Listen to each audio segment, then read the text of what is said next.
After transmigrating into a book, I have an entire family of canon fodder chapter 128 to chapter 139. Hearing this string of numbers, Xianxia finally understood why Tao Tao had instructed Director Li to run away with the money. After Director Li ran away, the deficit of the branch company could only be filled by the head office. After the head office filled the gap, the available liquidity on the books would definitely decrease. When they encountered a fine, they would definitely not be able to fork out that much money. If a company failed this kind of inspection and had to pay a fine of a few million yuan, it would happen almost every year. For example, during the fire in Tianjin City at the beginning of the year, the Qi Corporation was fined a few million yuan and compensated nearly 10 million yuan for the losses of the merchants. However, the sky-high fine of a few billion yuan was not something that the Qi Corporation, which was in a tight liquidity situation, could handle. Xianxia took a deep breath. "Sister, we didn't do those things. Why are we fined?" "Xing, this is not a matter of whether you did it or not. I understand." Xianxia paused for a moment. "You don't have to worry about the money. I'll ask the lawyer. If we have to pay, I'll get the money." Yuji replied, How could she let her brother bear such a huge amount of money alone?" After hanging up Yuji's call, Xianxia did not go to the detention center. Instead, he asked Bai Yi to go directly to the law firm. The Qi Corporation had a professional lawyer, but Xianxia could not wait to meet him at home. He went straight to the law firm to look for him. In the end, he became even more irritated after hearing the analysis. The lawyer said that if he was not satisfied with the fine, he could apply for administrative review. However, once he applied for administrative review and went through the judicial process, the case would take longer and longer.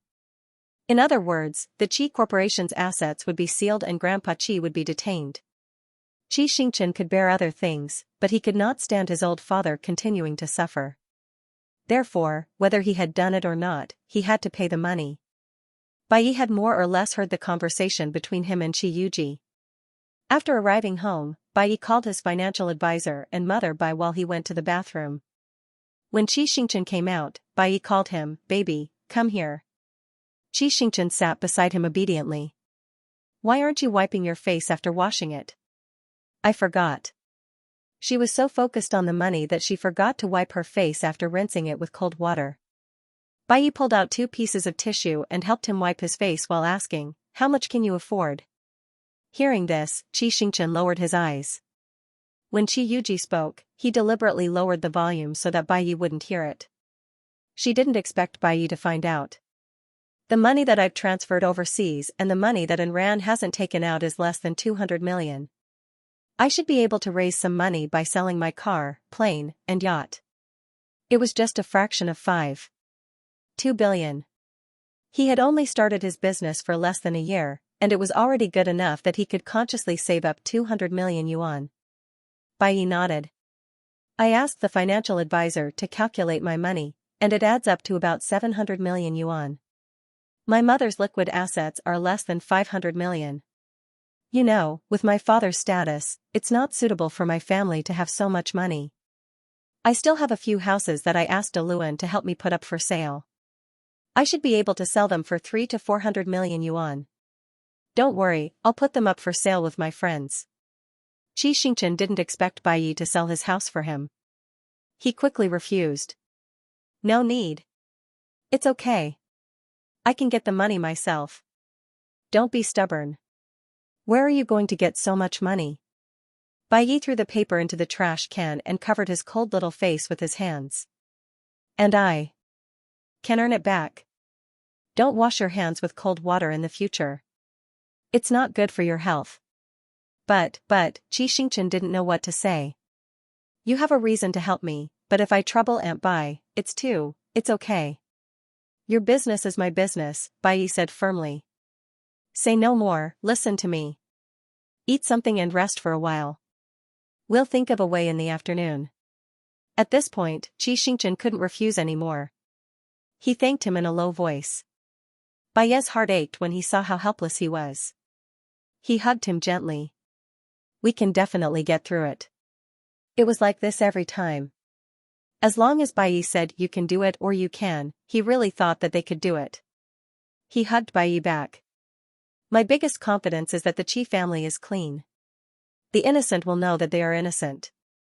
I also think that we will definitely be able to survive. They said it was dinner, but none of them had the mood to eat.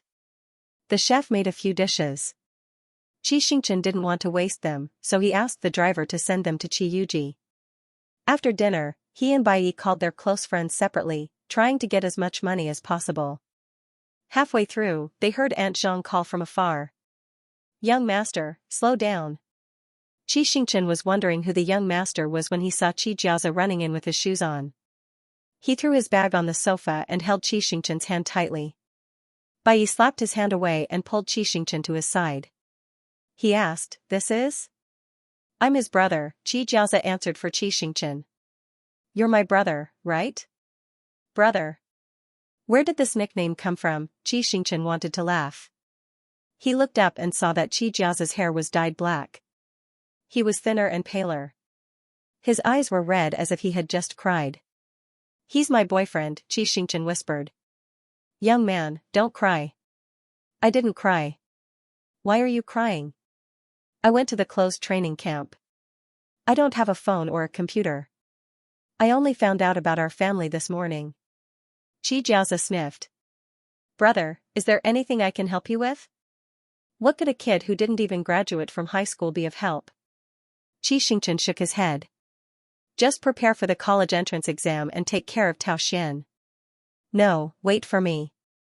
I'll go back and take a look." With that, Xiaoza ran out again. Like a gust of wind, he came and went quickly. Xianxia couldn't catch this gust of wind. He sat back down helplessly and looked through his contacts to see who else he could borrow money from. Unexpectedly, just as the sky turned dark, Xiaoza really came back. He brought back a piece of news. Xiaoza's father, who was also his uncle, took out all the money that his family and his company could use. It was about 1.2 to 1.3 billion yuan. Xianxia's nose twitched. His uncle's company was a subsidiary of the Qi Corporation. Its business development was not as good as the Qi Corporation's. 1.3 billion yuan was almost the sum of money that the family had to fork out. "Say thank you to your uncle for me." Xianxia held back his tears. "After this matter is settled, I'll pay him back as soon as possible." "It's okay, brother. There's no rush. I still have a few 100,000 yuan that I've saved over the years. I'll transfer it to you tomorrow. Although it's not a lot, it's still a little." Xiaoza usually didn't stay in the dormitory or eat in the cafeteria. He liked to buy clothes, shoes, and electronic products. Xianxia was about to say that there was no need, the door was pushed open and Liang Jing came in. "I heard that your family was punished this morning. My parents pooled some money from the company. Together with my own money, it's about 700 to 800 million yuan. Give me your account number. I'll transfer it to you tonight." They weren't related, but the Liang family was willing to help. Xianxia couldn't hold back his tears.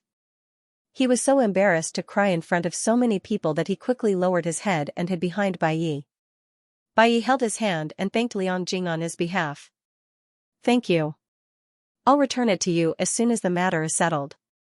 "There's no hurry. The Qi family is willing to help because they've always done a good job." Liang Jing looked at Bai for a few seconds. "Also, treat him well." After that, Liang Jing turned and left. At this moment, Bai only had respect for his former competitor. Xiaoza had self-study every night as the college entrance examination was approaching. He stayed for a while before going to school. Yuji came back from the company at 8 o'clock in the evening. She had borrowed some money from her classmates during the day and put up some valuable jewelry and luxury goods for sale. She could make some money. Raising money wasn't something that could be done overnight. It was already good enough that she had gained so much today. Xianxia rubbed his temples and remembered all the people who had helped him. The next morning, the subsidiary company sent a video to Yuji's email. It was probably to make up for the mistake of losing the receipt. The video showed that a month ago, the deputy director of finance who was in charge of the account reconciliation left with a whole bag of account books and receipts. Because the head office carried out a quarterly audit policy for the subsidiary companies, which was once at the end of March, once at the end of June, and so on. The head office did not find that the receipts were missing in April, which was the period when the previous audit was completed and the next audit had not been completed. The subsidiary company was supposed to check the receipt every week.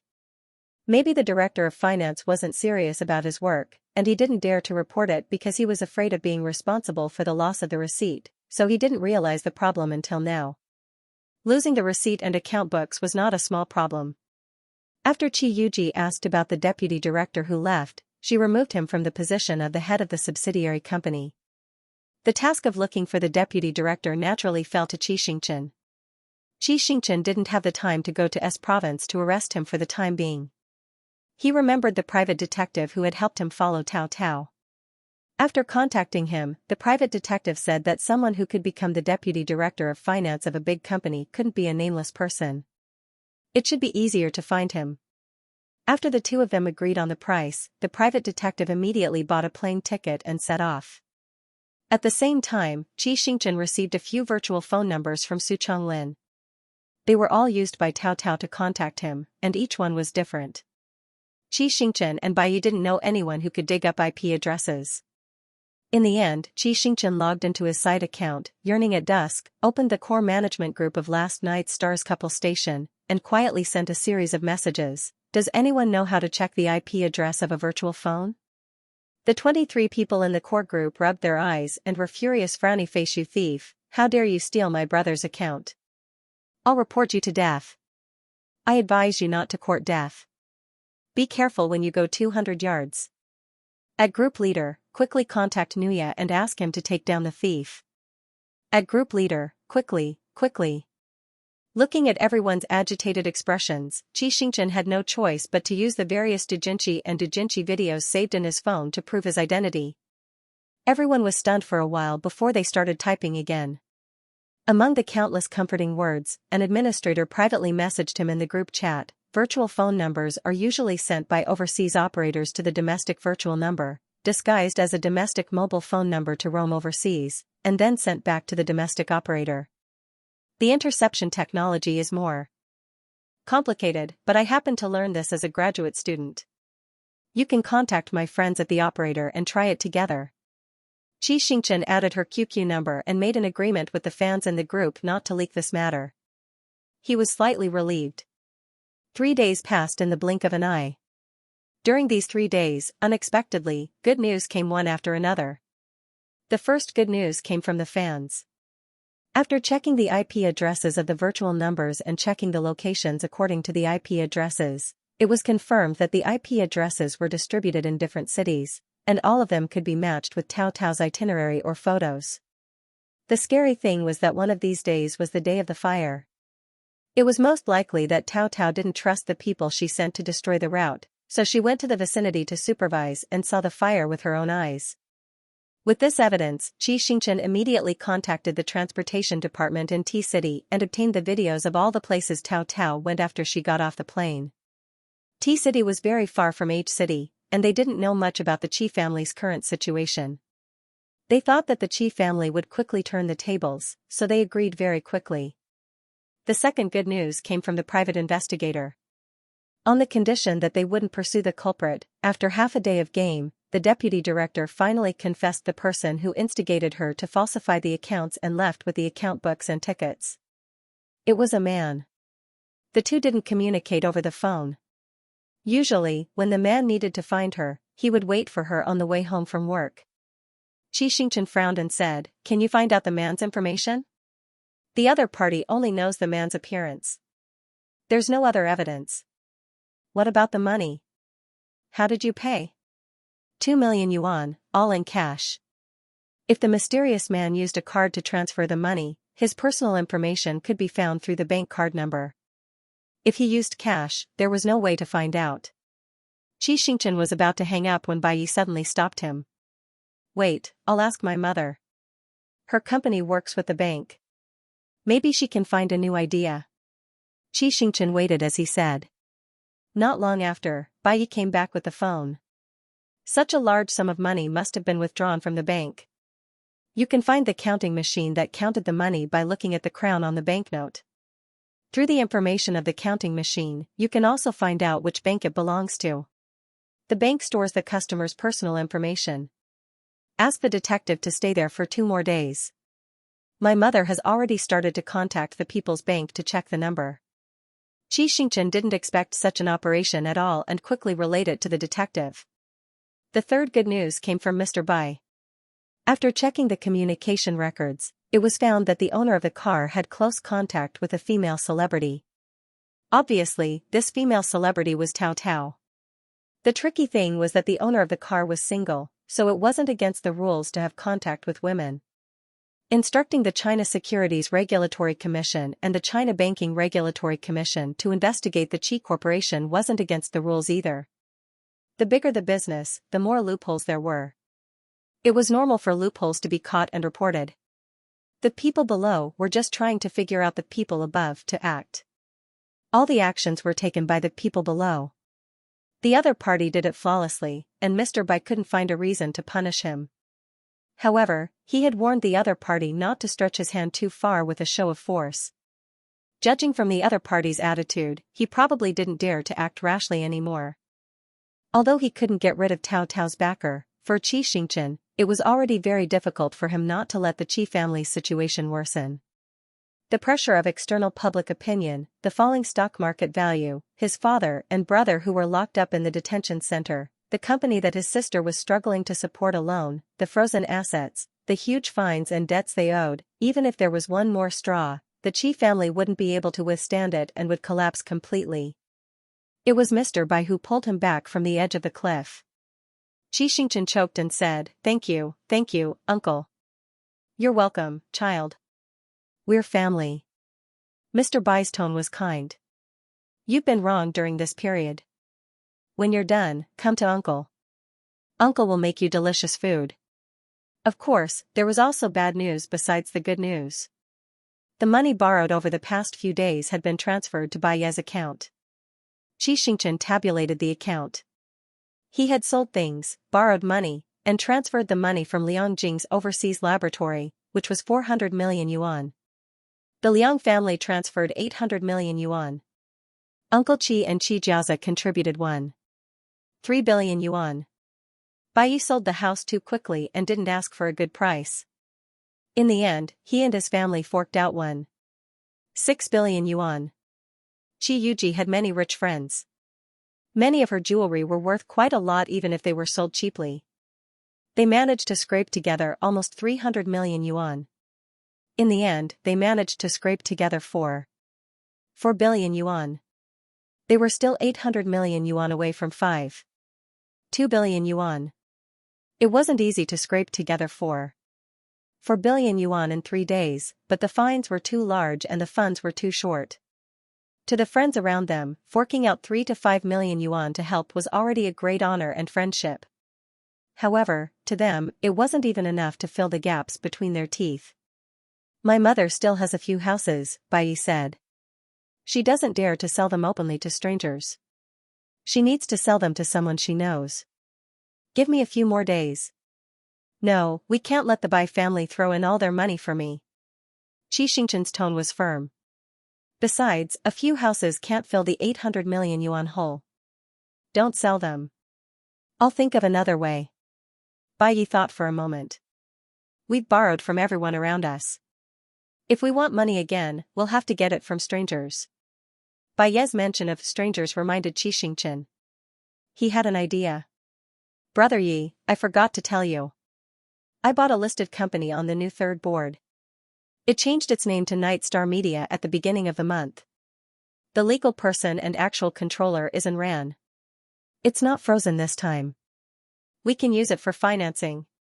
Financing. This is a good way to get money from strangers, Bai said. But financing requires a project, and it can't be a production project where you get paid later. It's best to do something that you get paid for first, like research and development, scientific innovation, and so on. Money first. Xianxia thought for a moment and inexplicably remembered the movie script Ran had shown him when he was about to finish filming Grey Track. The script was mainly about an acrobat from the bottom of society. The theme was very profound, but because the theme was too niche, no one had invested in it. If he invested in it, then he would have a director, a screenwriter, and a lead. Wasn't it just a project? Xianxia excitedly told Bai Yi about the movie. Bai Yi pursed his lips and said in a low voice, "Your idea is very good, but as you said, no one has invested in this book for 2 years. Even if you include the lead actor who is an acrobat, with your qualifications and popularity, the chances of getting 800 million yuan in investment are slim." Xianxia was speechless. He said awkwardly, "I think so." "Then pretend I didn't say anything." But, Bai Yi changed the topic. "But it'll be different if there's an element." Xianxia's brain didn't catch on for a moment. "What element?" "Last Night's Stars, the first film we've made together after we started dating. It'll definitely be a gimmick." "That's right." Xianxia was so happy that he almost jumped up. However, he couldn't help but think of another problem. The script needs to be changed. Change it to 2 male leads and add a character suitable for you. I hope it won't take too long." "No need." Bai Yi said, "No need to change it. I'll do it for you." Whether it was in the past or now, Xianxia would never have dared to think that his idol would be willing to be his partner. Xianxia asked in confusion, "Say that again?" Bai Yi repeated, "I'll be your supporting actor." "That's not appropriate." "What's not appropriate?" Bai Yi didn't know whether to laugh or cry. "Which rule says that I can't play a supporting role?" There was indeed no such ridiculous rule. Xianxia was stunned for a while. Bai Yi couldn't stand it anymore. He flicked his forehead and said, "Hurry up and contact the director. It's been a few months. The director might not be available." "That's right." Xianxia was shocked and finally came to his senses. He quickly found the text message records with the director and dialed the number. Fortunately, the director and scriptwriter didn't give up on the script. After Xianxia, they invested in a few film and television companies. Unfortunately, under the influence of the winter of film and television, all the companies liked to choose a script that was popular and the theme was in line with the public's aesthetic. After all, the purpose of filming was to make money. And where would the money come from? From the audience. Acrobatics had long been in decline. The only people who were willing to watch it were the older generation and the boys who had no choice but to ask their girlfriends out and buy the tickets. Could the investors expect 200 or 300 million boys to make low-level mistakes all over the country? Of course not. There might not even be 200 million boys in the country who had a girlfriend. But it was different with Last Night's Stars. Last Night's Stars was a popular movie since it was born. With it, the theme could be completely ignored. The director and scriptwriter were not from City H. After a brief chat, Xianxia asked them to fly over before tomorrow. After receiving the agreement, Bai Yi and Xianxia immediately drove to Nuya. It was their first time preparing for a movie, so they didn't know anything. After chatting with Nuya, they found out that the project had to be approved first. The approval required a proposal. Xianxia looked at Bai Yi. "I'm a science student." Bai Yi said helplessly, "I'm also a science student." Nuya. "Forget it, I'll try writing one for you." Half an hour later, the two of them left Nuya with the outline of the proposal. Once the director and the rest arrived, they would fill in the details.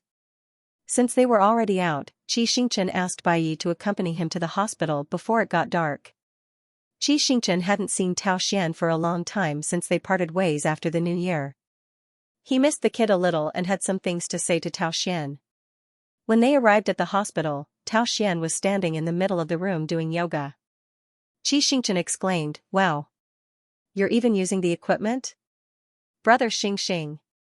Xian threw down his yoga belt and pounced on him. "I'm preparing for the surgery next month." His pounce was quite similar to Jia's. Xianxia was a little annoyed. Why didn't he learn from Jia? Then, Bai Yi peeled him off Xianxia's body. Xianxia was relaxed. He looked around and said, "You look good. Did you find a kidney source?" "Yes, Professor Liang helped me find it." Xian smiled shyly. "Brother, you haven't seen me in a long time. Is the person behind you the brother that Jia mentioned?" Xianxia. "Yes." "Hello, brother." Xian shouted crisply.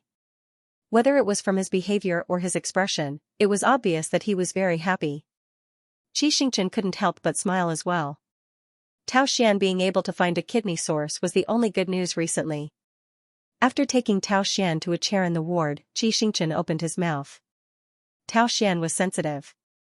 Seeing his hesitation, he took the initiative to ask, "Brother Xing, do you have something to say to me?"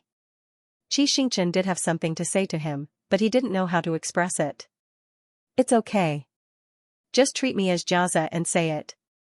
Since that was the case, Xianxia didn't hesitate anymore.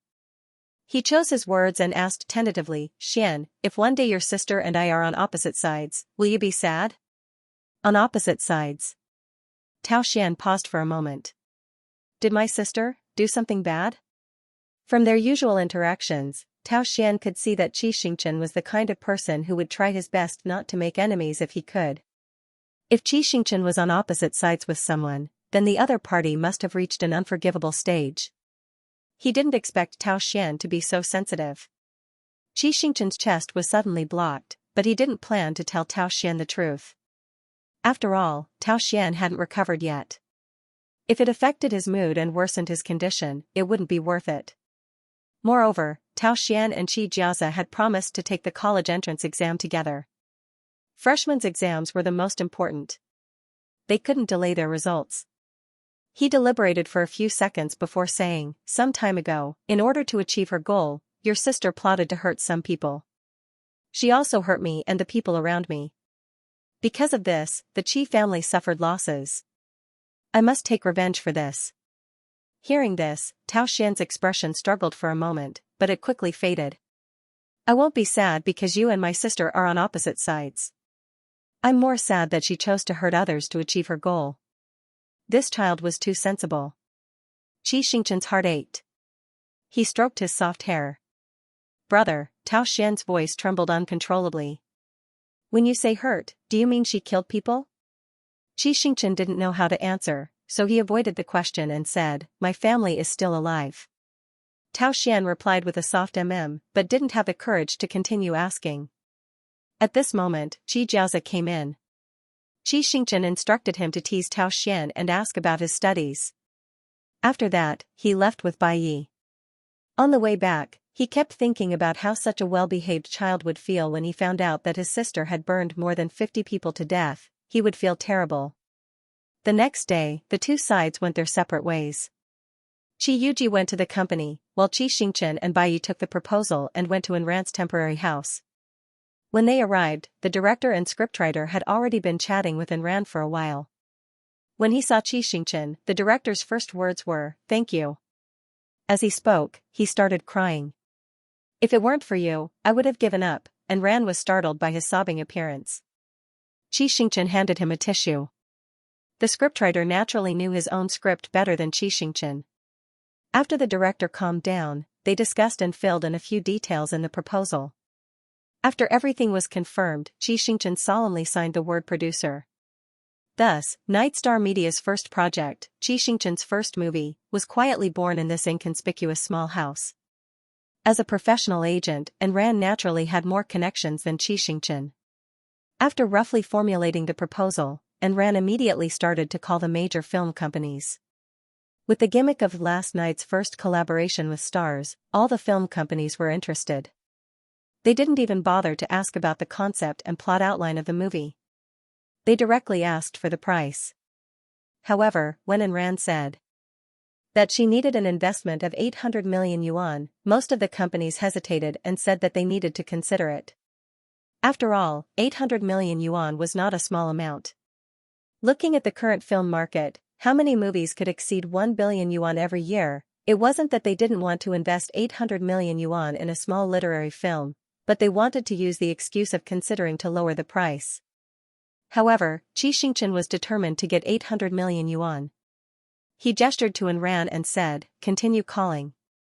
"Okay, the boss of the next film company is Mr. Qi's friend. It should be easier to talk to." "Brother's friend?" Xianxia asked, "Which company?" "Dongfang Pictures." "Oh." Xianxia remembered that My Time was hosted by Dongqing TV, a subsidiary of Dongfang Pictures. Sure enough, as Ran expected, when she said the amount, Ji Yadong, the president of Dongfang Pictures, didn't use any roundabout tactics. Instead, he said directly, unless I'm a fool, I won't believe that a 2D literary film needs an investment of 800 million yuan. We don't mean that. And Ran smiled apologetically. We mainly want to invest more in the publicity, don't say any more. Ji Yadong interrupted and Ran. I can invest the money, but I don't like to fight battles that I'm not sure about. How about this, let's make a bet. You can increase the capital stock of Dongfang by 800 million yuan. If the share price of Yixing doesn't rise to 1.5 times by the end of the year, you can buy back my shares at twice the price. In other words, Dongfang could invest 800 million yuan in Yixing now. However, the requirement was that the 800 million yuan of shares had to be doubled to 1.2 billion yuan by the end of the year. Otherwise, Xianxia would have to spend 1.6 billion yuan to buy back the shares from Dongfang. How about it? Ji Yadong said, I'll give you a week to consider. And Ran looked at Xianxia awkwardly. No, it won't take a week. Xianxia gritted his teeth. As long as you're free, I can sign it at any time. There were only 7 months left until the end of the year. If the movie started to be released now and used some connections to pass the review, it could be released as soon as December. Fortunately, artistic films were shot quickly and the post-production was simple. It didn't take a lot of time. If the other party could make a request at the end of the year, they must have calculated it. As soon as Xianxia finished speaking, the other end of the line chuckled. Good, you're indeed Yunjiao's brother. Ji Yadong paused. Since you're so straightforward, I'll be more straightforward. Send me the account number and I'll transfer the money to you now. What, transfer the money now? Xianxia was stunned. What about the directional increase? The person in charge of the securities department will contact you. Come on, I believe you can bring Xianxia out. It wasn't until he hung up the phone that Xianxia realized that the other party's investment was fake and that he wanted to help the Qi Corporation. It also confirmed what Liang Jing had said, under such circumstances, being willing to help the Qi family wasn't because of kindness or anything else, but because the Qi family had done a good job and had made a lot of good karma. Only when they were in trouble would someone be willing to help the Qi family. About 10 minutes later, Baiye's phone vibrated. 800 million yuan had been transferred to his account. At this point, the 5.2 billion yuan fine had finally been filled. Xianxia couldn't wait any longer. He told Ran to help the director find a crew and dragged Baiye to pay the fine. After paying the fine, old Master Qi, who had reached the end of his detention period, could be released. The registration process was rather long. Xianxia kept walking around the entrance of the detention center. Finally, the moment he saw his father appear, he couldn't help but rush forward and hug old Master Qi. Dad, old Master Qi coughed twice and patted his back. You're already such a big child, why are you still acting coquettishly? Don't cry, I'm fine, aren't I? I was so worried about you. Xianxia choked. Did you eat well? Did you fall asleep? Did the people inside bully you? Is there anywhere on your body that's uncomfortable? No, everything's fine. Father Qi's eyes turned red. If there's anything uncomfortable, it's that I haven't seen you guys for a long time. I miss you so much. Sob sob. Dad, I miss you too. It seemed that ever since he left the orphanage, Xianxia hadn't cried much. Father Qi patted his back and observed the man behind him. Are you Baiye? Yes, hello, uncle. I'm very satisfied to be able to come and accompany Xianxia. Come, support him. Let's go home first. Father Qi didn't know anything about what happened after that. After returning home, Xianxia gave him a brief explanation. When he heard that his eldest son had also been taken away, he was so angry that he threw away his crutches. When he heard that Qi Yuji was managing the company alone, he was gratified. Who said that women were inferior to men? After staying in the detention center for a while, it was impossible to say that his body wasn't affected. Because the detention center was cold, Father Qi developed a cough problem. The father and son didn't chat for long before his cough became worse and worse. It wasn't appropriate for him to go to the hospital since he had just been released, so Xianxia found some medicine for him and waited for him to go back to his room to rest. After seeing his father fall asleep, Xianxia went downstairs and saw Bai Yi on the sofa. His cheeks instantly flushed. "You didn't see how ugly I looked when I cried, did you?" Bai Yi quickly shook his head. "No. That's good." Xianxia let out a long sigh of relief and sat down beside Bai Yi. He hugged his arm. "My dad said that he likes you very much." Bai Yi cracked his fingers jokingly. "Now I'm just waiting for my brother-in-law." After a pause, Bai Yi said, "Xing, I have a question for you." Xianxia, "What?" "Have you ever thought about whether we'll stay in the book or go back to the real world?" Xianxia's expression froze. He knew why Bai Yi asked this question.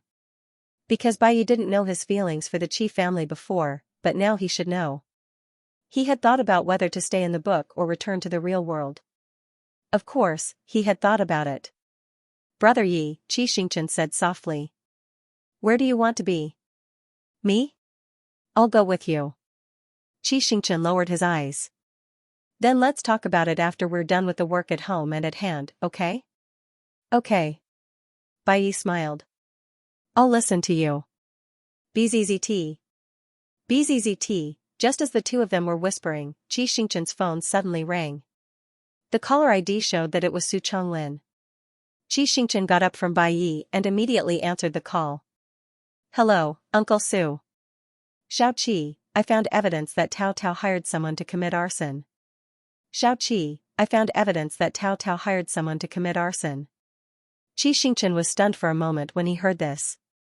Then, he jumped up from the sofa. All the information that he had, whether it was Tao Tao going to T-City to supervise the arson, or Tao Tao instigating Director Li to run away with the money, or bribing the deputy financial director to falsify the accounts and fake the receipts, none of it could completely pin down Tao Tao's crime.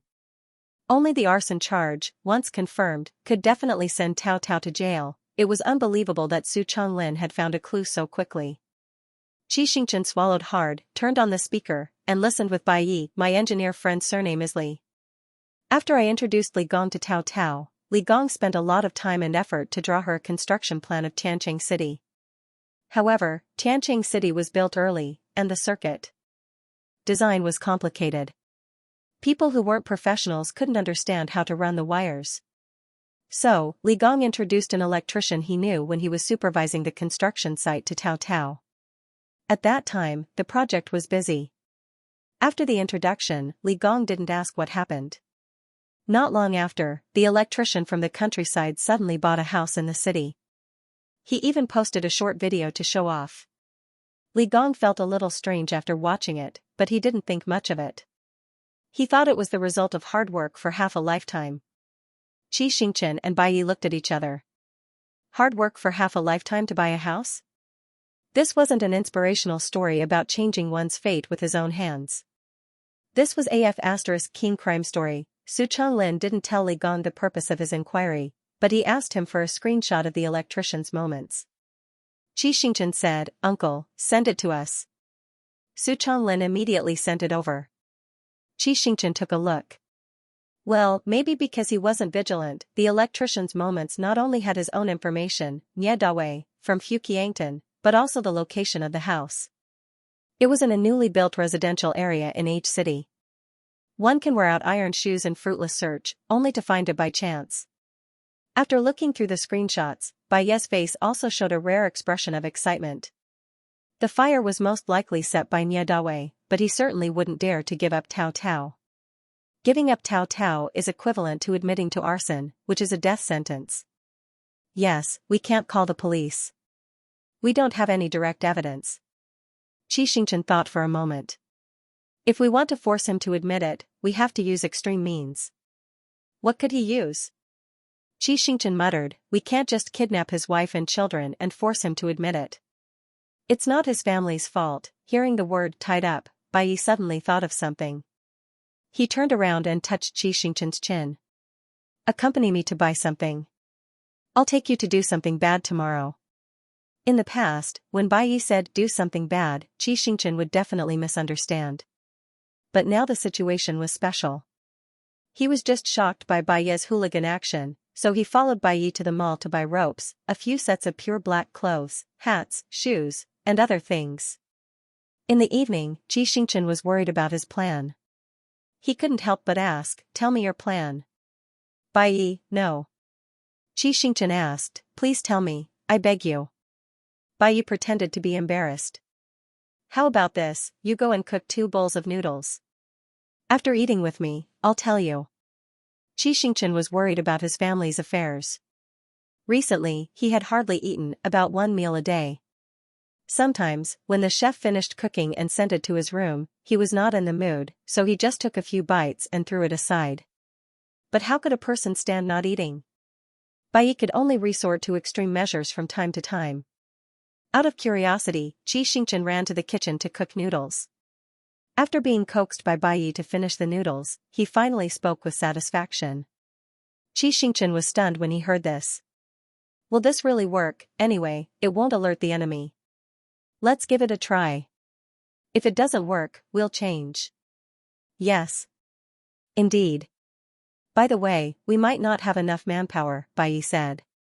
"Tomorrow, I'll bring a luan. You can call your brother too." Xianxia did as he said. Seeing that her father had returned home, Qiuji cried 10 times more miserably than Xianxia at night. Her wails echoed throughout the entire villa. Xianxia cooked 2 bowls of noodles for them and hurriedly brought Baiye back to his room. Father Qi was actually quite displeased that his son had brought his girlfriend home and even stayed in the same room as her. He always felt that his son would take the opportunity to bully the Bai family's son, but he forgot all about it after Qiuji made a fuss. Xianxia stayed with Baiye for another night. Not only did Su Chonglin have good news, but Mrs. Bai also had good news. At 8:30 in the morning, the private detective found the bank where the mysterious man had withdrawn the money.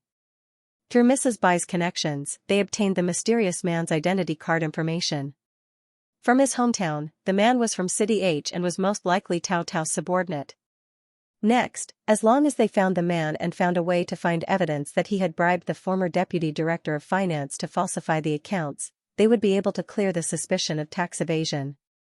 The task of finding the person was naturally left to the private detective.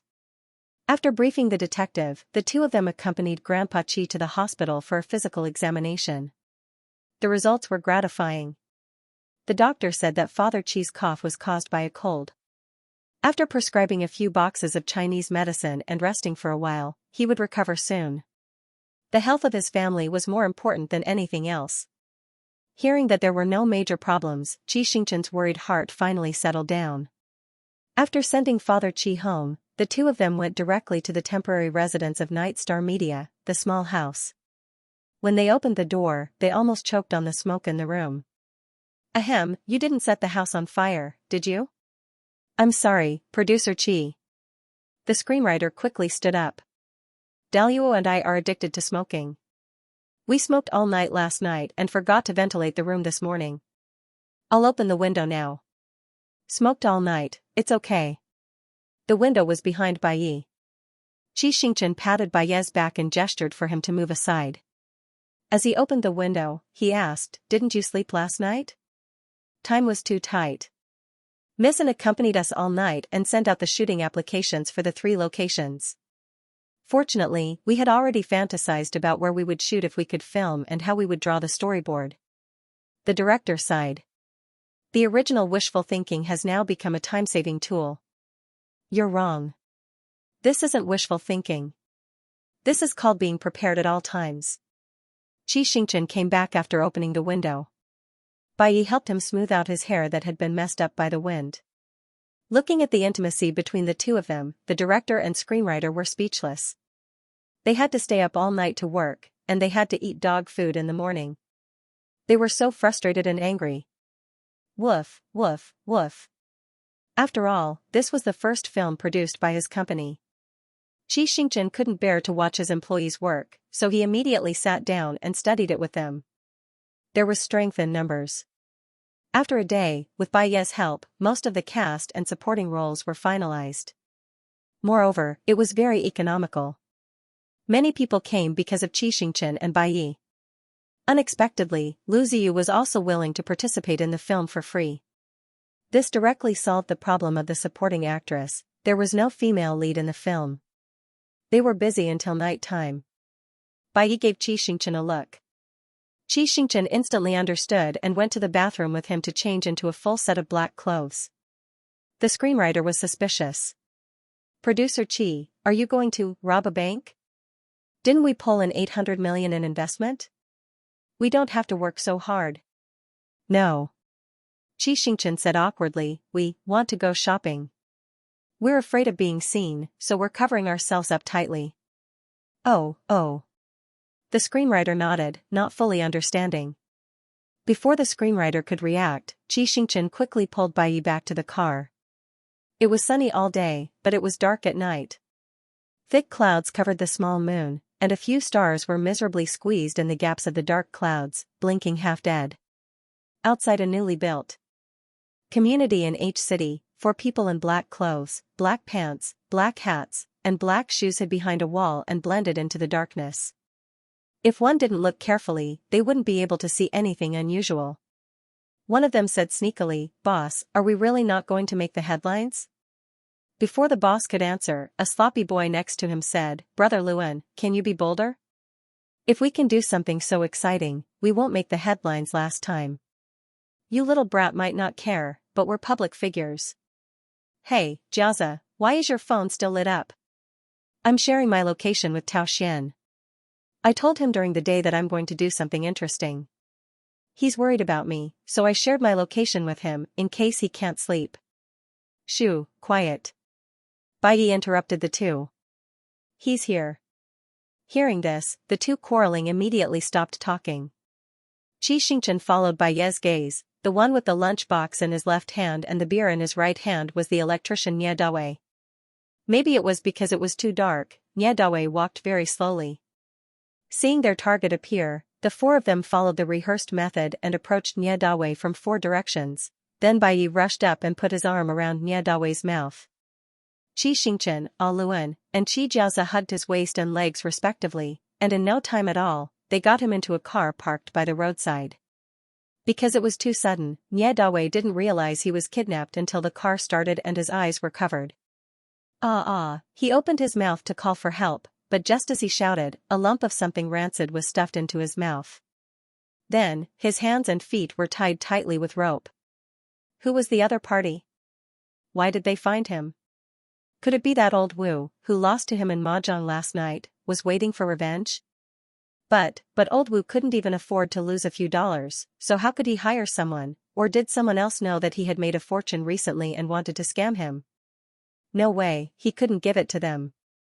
He still needed this money to live a good life for the rest of his life. Nie Dawei panicked, and countless thoughts flashed through his mind. He wanted to identify the other party through his voice, but the other party seemed to be against him and didn't say a word. There was only silence in the car. Only his own whimpering and heavy breathing could be heard. After some time, as if unable to bear the loneliness, a voice finally broke the silence. "Big brother, how much longer until we arrive?" "Don't talk." The person called Big Brother growled. "Didn't I tell you not to let the hostage hear you?" He's going to meet the king of hell soon anyway, so what if he hears?" Nie Dawei was speechless. What? King of hell? Could it be that these people weren't here for the money, but to kill him? Nie Dawei panicked even more, and his legs began to tremble uncontrollably. However, the big brother didn't seem to want to talk to the underling and didn't answer. After some time, the underling couldn't help but ask softly, "Big brother, why would young mistress want to kill him for no reason? Didn't he help young mistress do something big?" "Young mistress, who is it?" "It's because he helped young mistress do something big that young mistress wants to seal his mouth. After all, only the dead can't talk."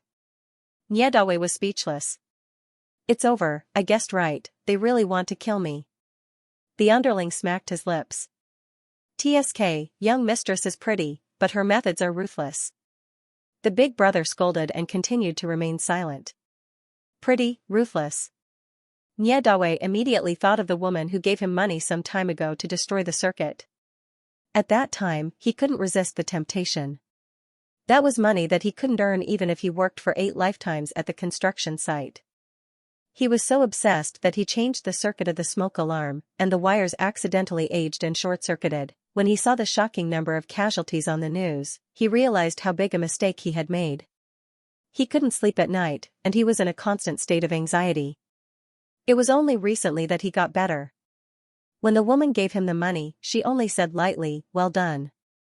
She didn't seem to feel guilty at all. However, this also made Niedawe even more certain that the person who wanted to kill him now was that woman. She could burn so many people to death without batting an eyelid. Wouldn't it be easy for her to send someone to kill him? Woo, Niedawe wanted to beg for mercy, but the smelly rag in his mouth made it so that he could only whimper. He kept kicking his legs, hitting the car seat with his elbow, and even banging his head against the car door in an attempt to attract the attention of the people who caught him. Unfortunately, it was useless. No one paid him any attention. This time, no one made a sound until the car stopped. Niedawe's legs were numb from shaking. Then, he heard the car door being pulled open. 2 people grabbed him on both sides and dragged him somewhere. The night wind in early June was still a little cold. When it blew on Niedawe's face, he realized that he was so scared that his face was covered in tears and snot. After walking for a while, the 2 people stopped. One of them pressed down on his shoulder. His legs were already weak, and he was forced to kneel on the ground. "Big brother, what do we do next? Stab him to death and throw him into the river?" "No, stab him to death will leave blood stains. It'll be troublesome if we're discovered. Little 3, go find a big rock. Tie it to him and throw it into the river." Little 3 chuckled. "Okay, big brother. I'll go look for it. I love messing with people like this. When I think of them sinking to the bottom of the river, unable to break free even if they want to, only able to feel the muddy water slowly filling their lungs, I'm so excited." Woo woo. The more Niedawe listened, the more scared he became.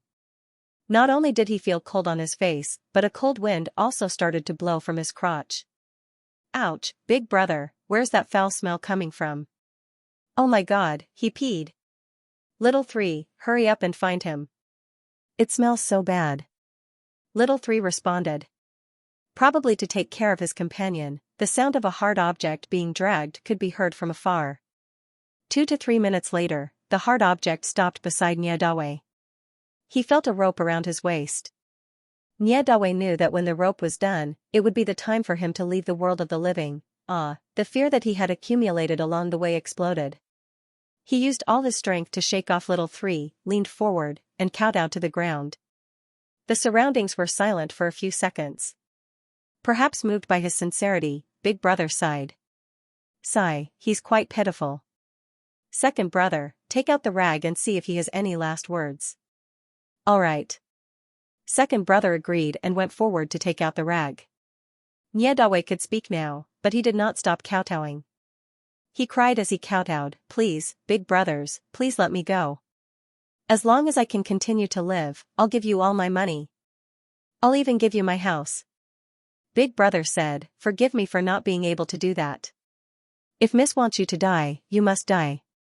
As it turned out, these people listened to Miss more than money. Niedawe was quick-witted. He had never been so quick-witted in his life. "Then can I trouble big brothers to tell Miss Tao that as long as she spares my life, I'm willing to do anything to repay her. Not to mention burning a few dozen people like this time, I'll even burn 1,000 or 10,000 people." When they heard Miss Tao, their gazes met in the air. "There's hope." Big brother Bai pursed his lips at Little 3 Xianxia. Xianxia nodded silently and said in a perverted voice, "Oh. I was wondering why Miss Tao wanted you.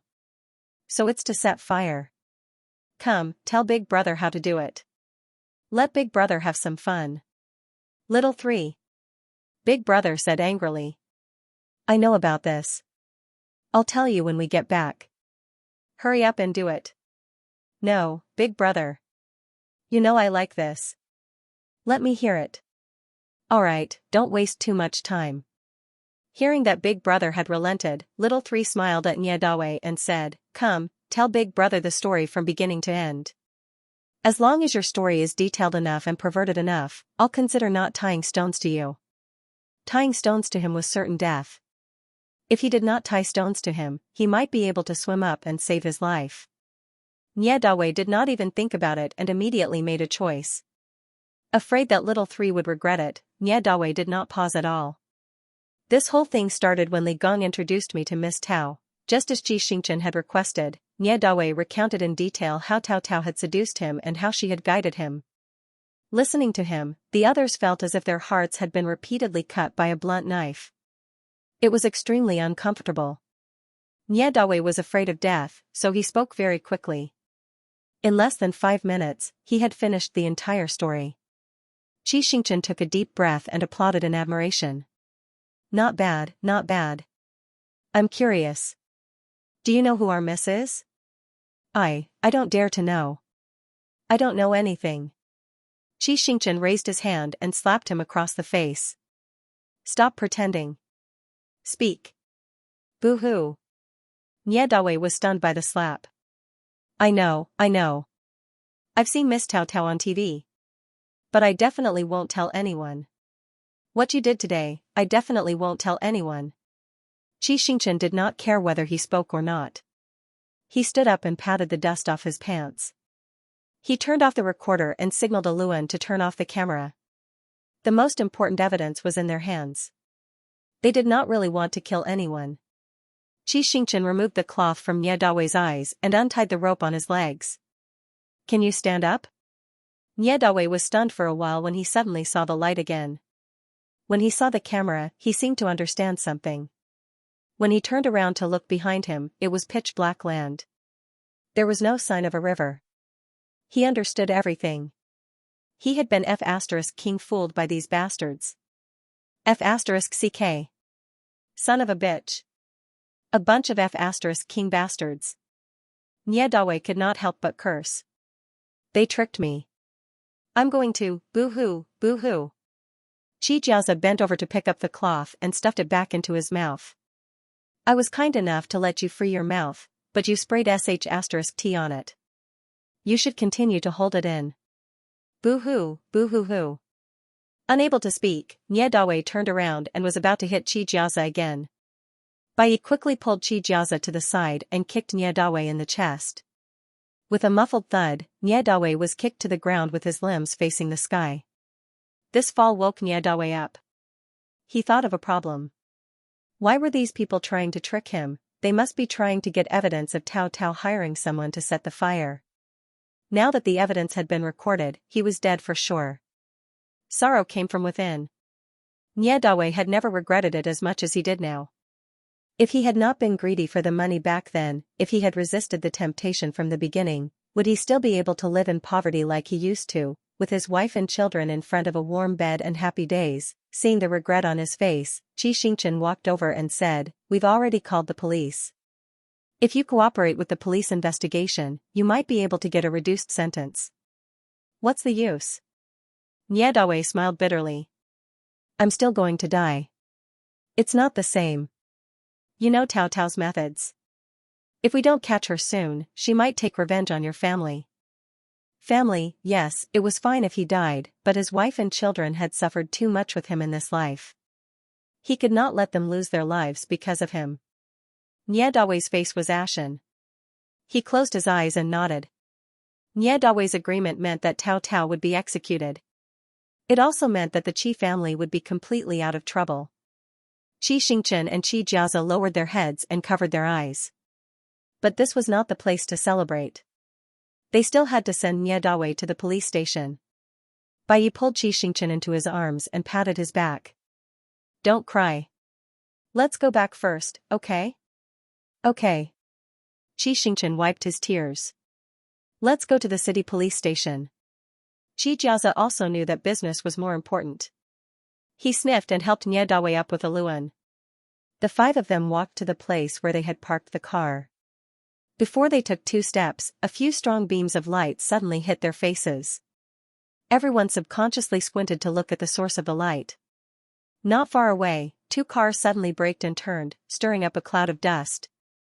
In the dust, Tao Tao and a few strong men got out of the car. She held a knife in her left hand and a little girl in her right hand. Nie Dawe's eyes were about to pop out. That was his daughter. The dark clouds thickened, and the last few spots of Xinguang were also hidden. The dark night made it hard to breathe. Through the dust, only the little girl's crying voice could be heard. Daddy, it's so dark here. I'm so scared. Daddy is here. Ting Ting, don't be afraid. Nie Dawe gritted his teeth. Tao Tao, you be *tch, let go of my daughter. Oh, the child is listening. Is that how you talk? Tao Tao pursed her red lips and smiled. Ting Ting, your daddy is not obedient at all.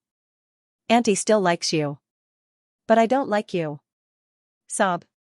I want daddy. Nie Dawe's heart was about to be broken by his daughter's crying. He couldn't care about anything else and went up to snatch his daughter away from Tao Tao. However, as soon as he took a step forward, several thugs behind him quickly blocked in front of Tao Tao. Through the human wall, Tao Tao turned her elbow and pointed the tip of the knife at the girl. Nie Dawe, I advise you not to be impulsive. I'm very timid. If you scare me and my hand trembles, it won't be good if I accidentally hurt her. Her was referring to Ting Ting. Hearing this, Nie Dawe froze on the spot, his eyes red. Xianxia and the others didn't dare to move. Seeing that they were afraid of hurting her, Tao Tao chuckled and brushed the dust off her white dress. With red lips and black hair, she looked like a ghost. She raised her hand and pointed at Nie Dawe. You. Then she pointed at Xianxia. Get his things. Get them and I'll let your daughter go. Nie Dawe froze and didn't say anything. You formed a battle line so quickly? Xianxia, I have to say, you're really good at bewitching people. Tao Tao pressed the tip of the knife down. Nie Dawe, think carefully. Do you want to help Xianxia or your daughter? Children were born with a natural sense of danger. Although she didn't know what was going on, the tip of the knife pressed against her carotid artery. Ting Ting cried even louder and kept shouting, Daddy, I'm scared. Daddy, I'm scared. Hearing her heart-wrenching voice, not to mention her biological father, no one else felt good. Nie Dawe gritted his teeth and turned around to look at Xianxia. Brother, I'll let you down this time. Xianxia shook his head and did not say anything. He took out a recording pen and a small camera. Just as he was about to pass it to Nie Dawe, Bai suddenly said, Wait. What are we waiting for? Nie Dawe panicked. If we wait any longer, my daughter will die. I didn't mean that, Bai said in a low voice. Tao Tao's words can't be trusted. That's right. Only then did everyone realize that with Tao Tao's cruel and merciless personality, what would they do if she didn't get the child back after giving him the items? Xianxia and Bai exchanged glances and turned to Tao Tao. A one-sided deal is not sincere. I can't be sure that you will let Ting Ting go. Tao Tao frowned. Then propose a deal. One of you, one of me. Let's exchange over there, Xianxia pointed to the middle of the two teams. There. Tao Tao glanced at Xianxia as if she was pondering his idea. After a moment, she nodded. Okay, don't play tricks. Xianxia was too lazy to say more. Then let's go to the middle together. Tao Tao snorted and handed Ting Ting to the man in black beside her. Seeing that the tip of the knife was finally away from the girl's neck, Xianxia breathed a sigh of relief. He held the recording pen and the DV and was about to walk forward. Xing, Bai stopped him. I'll go. Xianxia was a little hesitant. The men in black came prepared and might have weapons on them. He was afraid that Bai would be hurt. However, before he could refuse, Bai had already taken the things and walked to the middle of the venue. Xianxia's heart suddenly jumped. His eyes followed Bai's back without blinking. About 2 minutes later, the two sides walked to the designated position. Tao Tao reminded the man in black, don't forget to check the goods. Without waiting for the man in black to pass on the message, Bai directly turned on the recording pen and the sound of the conversation came out. He turned on the DV and the memory card was inserted intact. The man in black nodded to Tao Tao. Tao Tao's red lips opened slightly. Okay, let's start the deal. After receiving the order, the man in black pushed Ting Ting forward. At the same time, Bai Yi held the recording pen and the DV in his left hand and handed them to the man in black. It was late at night and the wind was getting stronger and stronger. Clothes were flapping in the wind.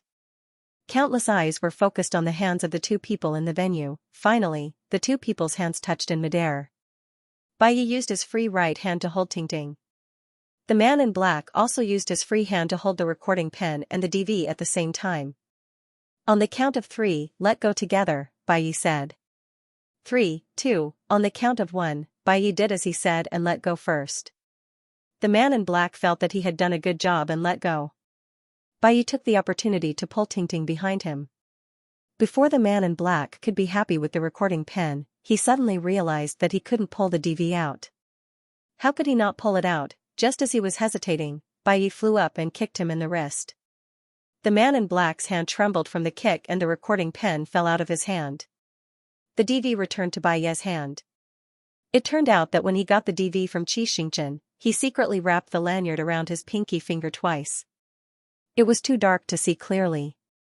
Plus, he deliberately wrapped his pinky finger inward. Everyone thought that he was the one holding the DV. The mission was more important. After the recording pen fell out of his hand, the man in black immediately bent down to pick up the evidence. In those few seconds, Bai Yi pushed Tingting and ran back. Nie Dawei was worried about his daughter's safety and hurried over to help her. "Brother Yi, watch out behind you." At this time, the man in black finished picking up the evidence and reached out to grab Bai Yi's back. Bai Yi heard Xianxia's warning and dodged to the left. After all, he was professionally trained. Seeing that the first move didn't work, the man in black immediately changed to another one. He dashed to Bai Yi's side and grabbed Bai Yi's shoulder with his right hand while reaching for Tingting with his left hand. The man in black's move was vicious. It was a multiple-choice question. If Bai Yi chose to dodge, he would be able to capture Tingting again. Bai Yi also realized that the situation was urgent. He didn't have time to think. He didn't move and stuffed the DV into Tingting's arms. Then, he picked up the little girl with both hands and gently threw her at Nie Dawei. With the evidence, Tingting fell into Nie Dawei's arms. Unfortunately, the price of protecting the child and the evidence was that Bai Yi's shoulder was hit by the strong man's claw. A wave of numbness quickly spread from his shoulder bone to his arm. Bai Yi's shoulder couldn't help but collapse. He knew that he wouldn't be able to use this arm for a while. Seeing that Bai Yi was hit, the man in black followed up with another attack. He slid in front of Bai Yi and clenched his fists to greet his face. At this time, the rest of the thugs also rushed over under Tao Tao's signal. Seeing that the situation wasn't good, Xianxia pushed Nie Dawei out of the circle. "Protect Tingting and the DV, call the police immediately." Before he finished speaking, he brought Xianxia and Aluan to support Bai Yi. What was worse was that, just as Xianxia expected, the other party was indeed armed. They were barehanded, while the other thugs were holding steel pipes and daggers. When the two sides came into contact, it was easy to tell who would win and who would lose just by looking at them. However, they had no choice. They had to fight until the police arrived. Xianxia picked up a branch while Aluan found a brick. Xianxia took out his belt and threw it at his opponent's face. F***ck, I haven't fought for a long time. Today, I'll F***king fight to my heart's content. Needless to say, Xiaoxia's belt was really a killer weapon. With him leading the way, Xianxia and Aluan protecting him on both sides, the three of them fought while moving towards the middle. Not long after, they really met up with Bai Yi. As he couldn't move his left hand, Bai Yi was hit a few more times. His opponent was also beaten black and blue. Xianxia's heart ached. He hugged Bai Yi's waist, supported himself with one leg, and used the other leg to hook backward at an angle that normal people couldn't reach. The thug who was chasing after them had never seen such a high back split. He was stunned and felt that his jaw was about to crack. Xianxia's heel accurately kicked the thug's jaw from bottom to top. It didn't feel good to be kicked in the jaw. The thug's hand was in so much pain that he saw stars. Xianxia took the opportunity to punch the thug until he was dizzy. He snatched the steel pipe from the thug's hand and stuffed it to Bai Yi. Then, the four of them stood back to back and faced 4 directions in a circle. This way, no matter who was in danger, the person next to them could help. Of course, Tao Tao was not a fool. While Xianxia and the others were fighting, a man quietly moved in Nie Dawei's direction. After being pushed away by Xianxia, Nie Dawei ran and searched. He found an abandoned trash can by the side of the road. He put Tingting, who was holding a camcorder, into the trash can. He was afraid that someone would find out. After telling Tingting not to make a sound, he hid under the wall next to them. He crouched in the corner and called the police while trembling. Then, he raised his head, his whole body was instantly enveloped by a tall figure. The man waved the knife in his hand. "Where's your daughter?" Nie Dawei was so scared that he couldn't speak clearly. I don't know." "You don't know?" The man smiled coldly. The tip of the knife was cold. "If you don't know, I'll look for her myself." As he spoke, he strode toward the trash can. Nie Dawei didn't know why the man didn't pay attention to the evidence and insisted on looking for his daughter. Seeing the man getting closer and closer to the trash can, he suddenly burst out with a force that he had never felt before in his life. He suddenly jumped, he hugged the man's calf, the man was forced to stop and impatiently warned, "Let go." "Nie Dawei, no." The man frowned and leaned over to punch him. "Let go." This punch was ruthless. Nie Dawei was smashed silly, but his mouth still said, "I won't let go." "You don't want to let go, right?" The man completely lost his patience. He put the knife in his pocket and grabbed Nie Dawei's hair with one hand, forcing him to look up. The other hand continued to hit his face. "I asked you to let go. Let go or not. Let go or not. Let go or not." Nie Dawei's brow bone and nose bone were broken after a few hits. His vision turned black and he kept gasping in pain. His mouth was full of the smell of blood. He clenched his teeth. "No. F***ck," the man cursed. He looked around and picked up a stone from the ground. He threw it at Nie Dawei's head. This time, the man didn't hold back at all. Nie Dawei could clearly hear the sound of his skull breaking. Blood spurted out, and there was only red in front of his eyes. Nie Dawei couldn't take it anymore and his body swayed. The man took the opportunity to kick him away. Without restraint, he continued to walk to the trash can. Nie Dawei lay on the ground and looked at the man's gradually blurring figure. He seemed to have lost the ability to think, but also seemed to have a concern that pulled him, forcing him to think. Where is the man going? Huff, huff. He was a little breathless. The man was going to the trash can. If the man opened the trash can, what would happen? Huff, huff, if he opened the trash can, he would find Tingting. Then who was Tingting, Tingting, Tingting? Nie Dawei's mind suddenly became clear. It was his bones, his blood, and his most beloved daughter. He was indeed a coward, but he would never allow anyone to hurt Tingting, not even a hair. "Tingting, Daddy is coming," Nie Dawei muttered. His fingertips dug into the ground, and he crawled step by step with his hands and feet. Perhaps the dirty bucket made the man hesitate for a moment. Nie Dawei actually managed to crawl to the bucket before he lifted the lid. So the man made up his mind and was about to make a move. A familiar feeling came from his leg. Mother ****. Success was right in front of him, but it was destroyed again. The man was furious. He squatted down and used his elbow to hit Nie Dawei's cheeks, chest, and ribs. "I didn't want to kill you, but you ***king got in the way. Fine, I'll let you taste the worst way to die." In the dark night, the sound of flesh being smashed mixed with the sound of ribs breaking made people shudder. Nie Dawei clenched his teeth tightly and didn't make a sound. He was afraid that his daughter would be scared if she heard. The man smashed for a while. When he was tired, he grabbed Nie Dawei's neck. "Do you want to die now or enjoy it for a while, Nie Dawei's throat was strangled to the point where he could only groan. Large streams of blood flowed out from the corners of his mouth like small streams. It was boring to fight a weak opponent. The man was tired of playing.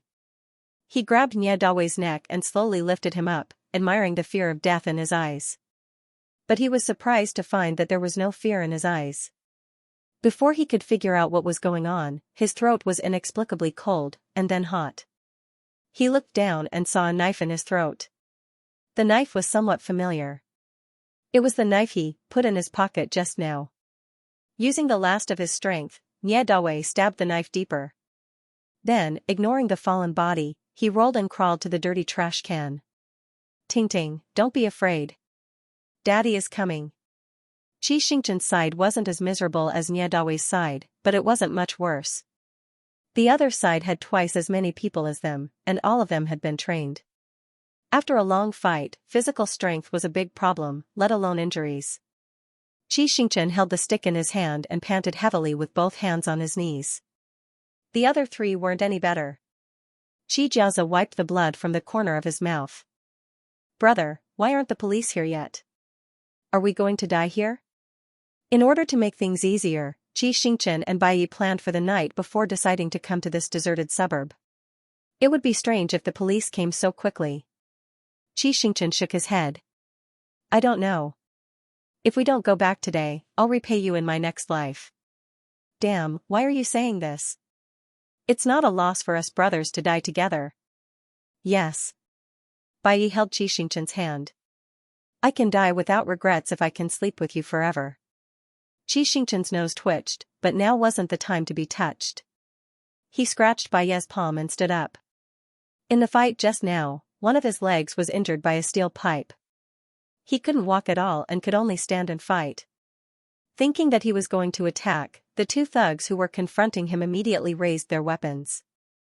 Afraid that his lover would be bullied, Bai pressed Xianxia with one of his shoulders and made a defensive posture. Xianxia and Aluan caught their breath and stood up. They were sweating too much and it all flowed into their eyes. Xianxia blinked and suddenly saw a figure not far away on the left. The figure was trying to climb over the wall.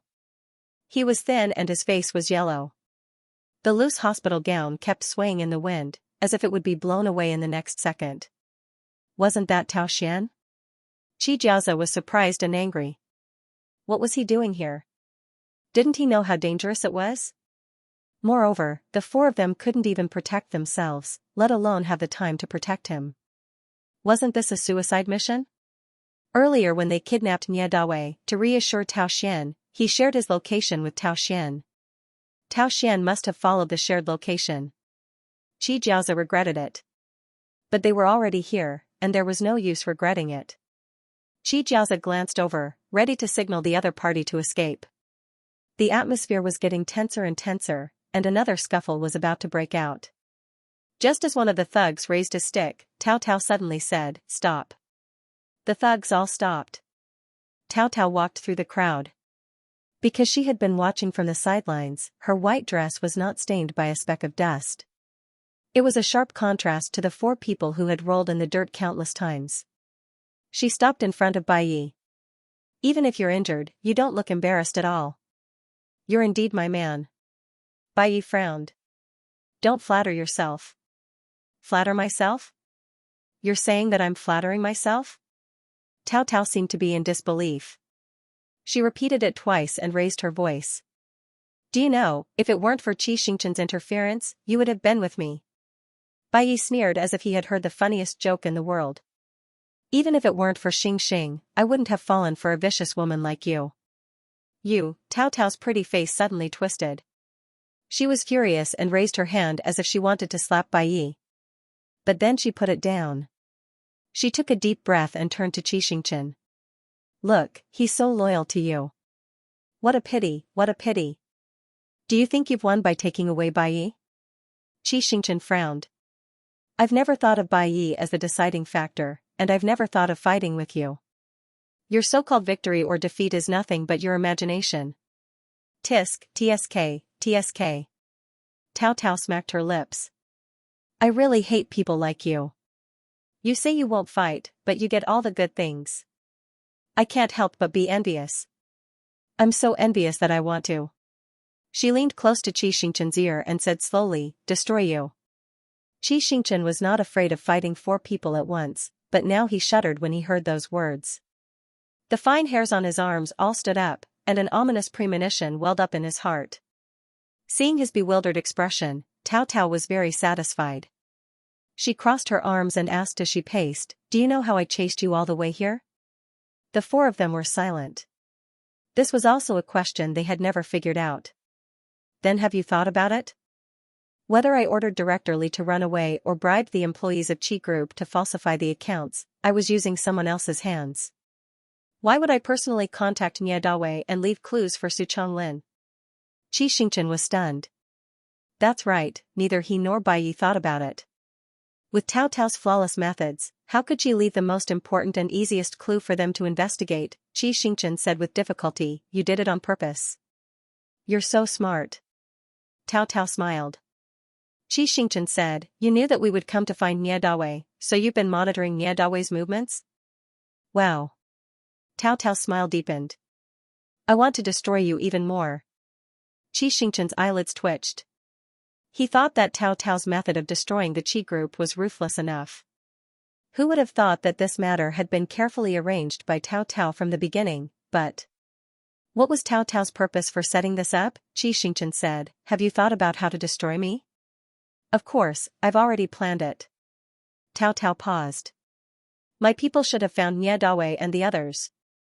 When the little girl comes back later, I'll hold your hand and stab her in the chest.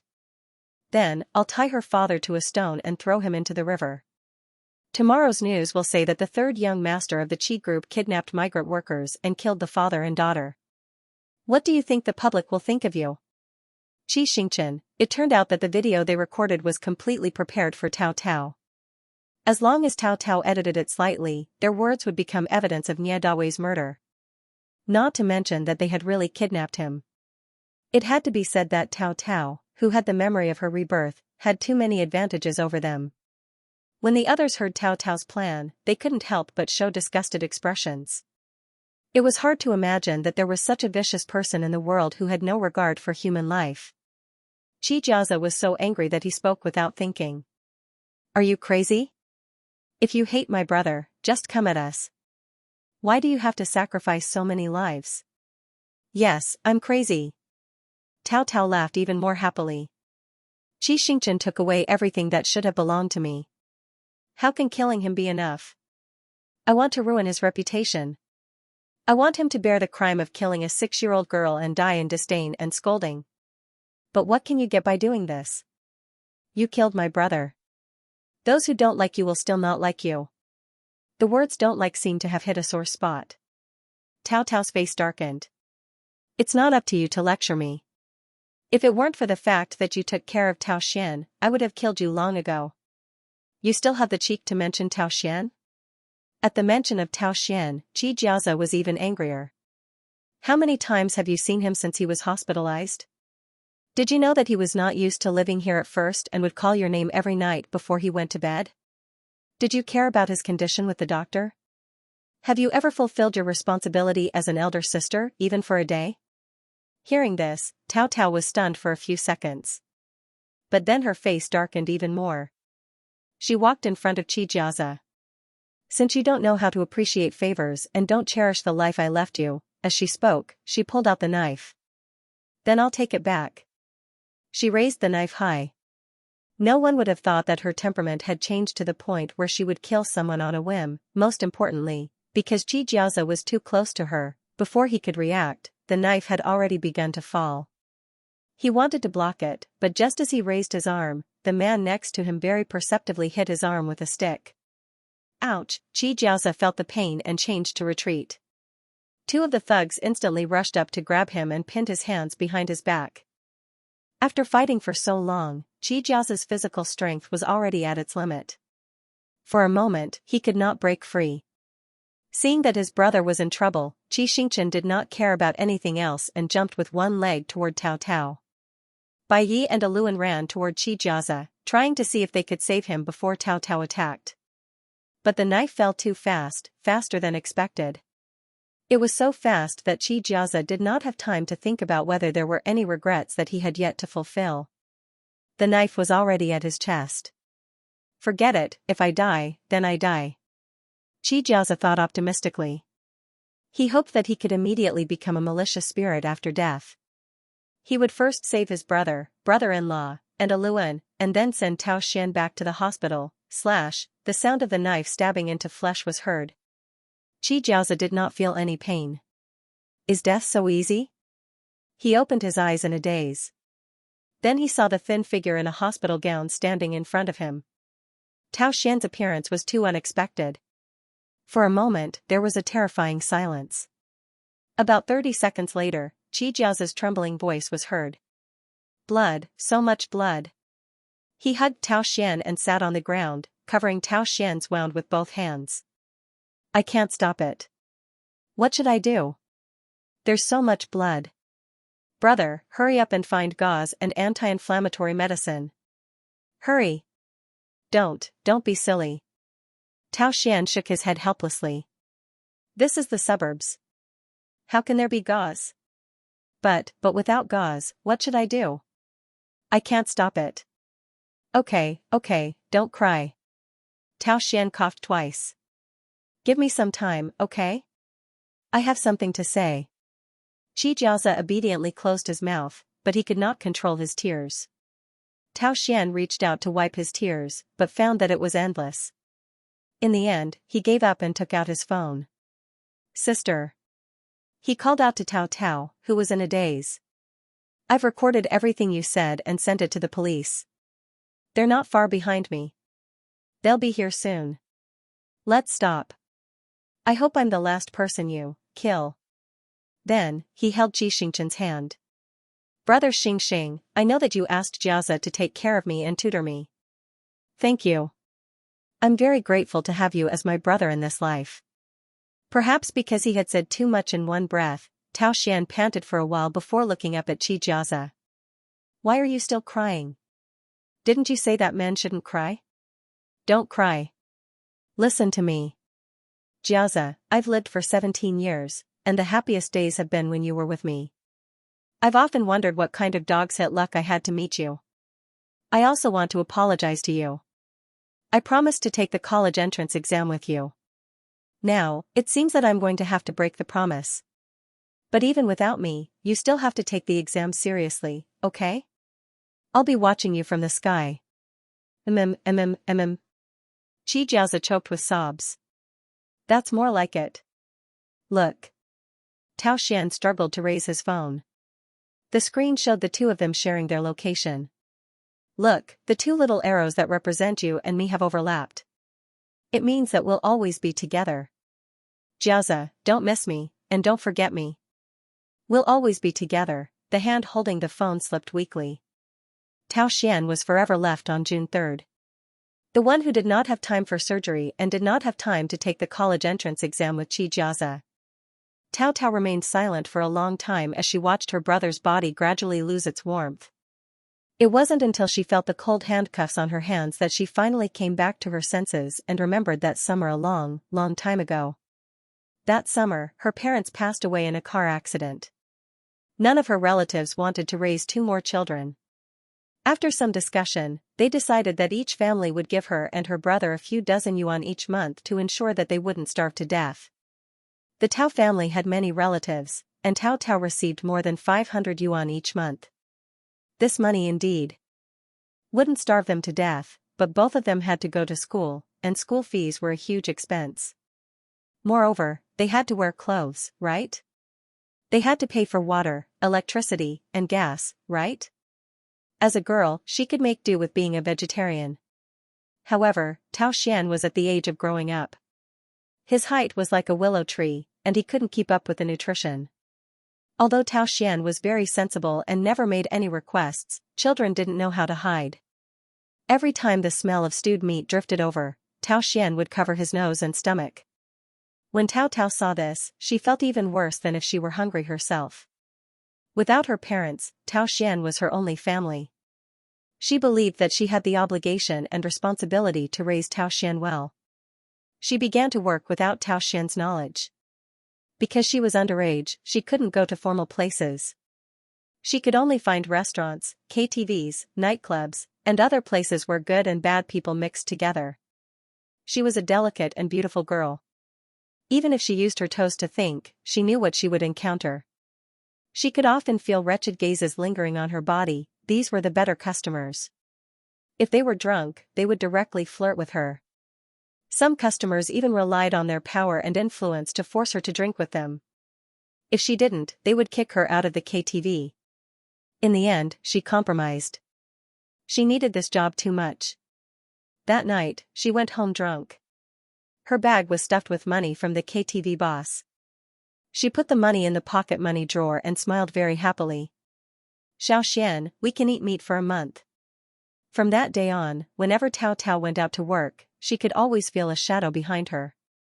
The 12 or 13-year-old Tao Xian didn't know much, but he knew how to protect her in his own way. Until one time, when a customer bullied her, Tao Xian rushed out and beat him up. It was also at that time that he found out about Tao Xian's illness while he was treating his injuries at the hospital. Faced with the high medical fees, the siblings sat facing each other for the entire night. When dawn broke, Tao Xian said to her, "Sis, I don't want to go to the hospital. It's too cold and boring. I want to use the rest of my time to take care of you." Tao Tao didn't say anything.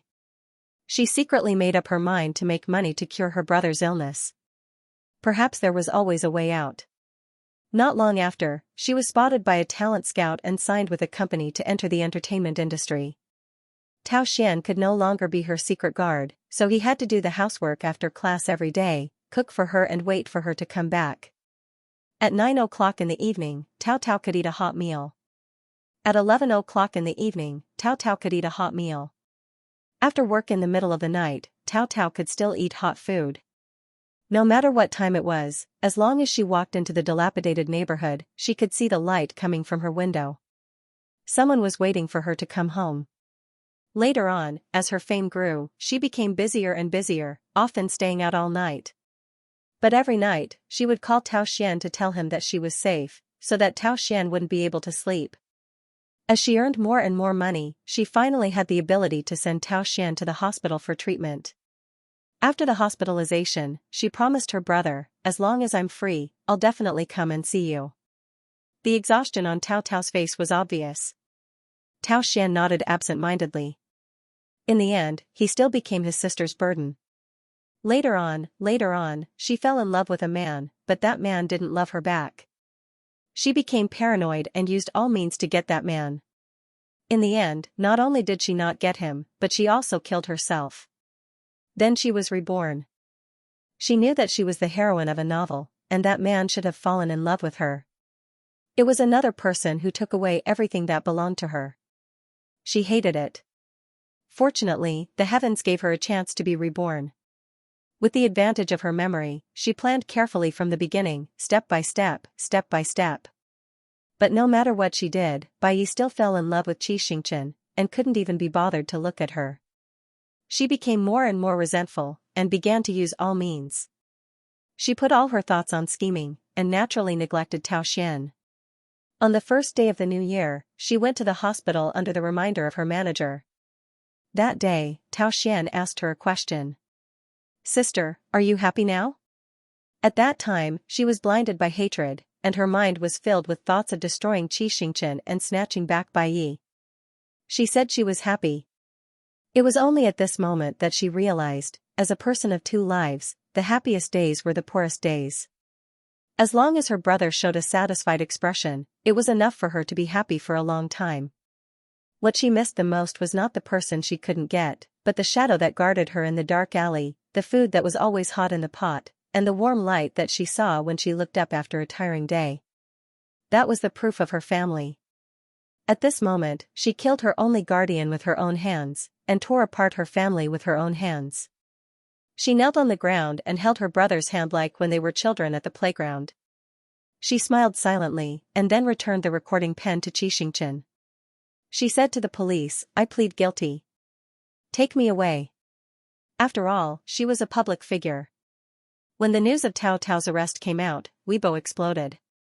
F***CK, is this the Tao Tao I know? The Tao Tao who acted in Heart of the Ocean? This is fake news, right? She looks so gentle and harmless. It's hard to draw a tiger's skin, but it's hard to draw the bones. You can know a person's face but not his heart. Hee hee.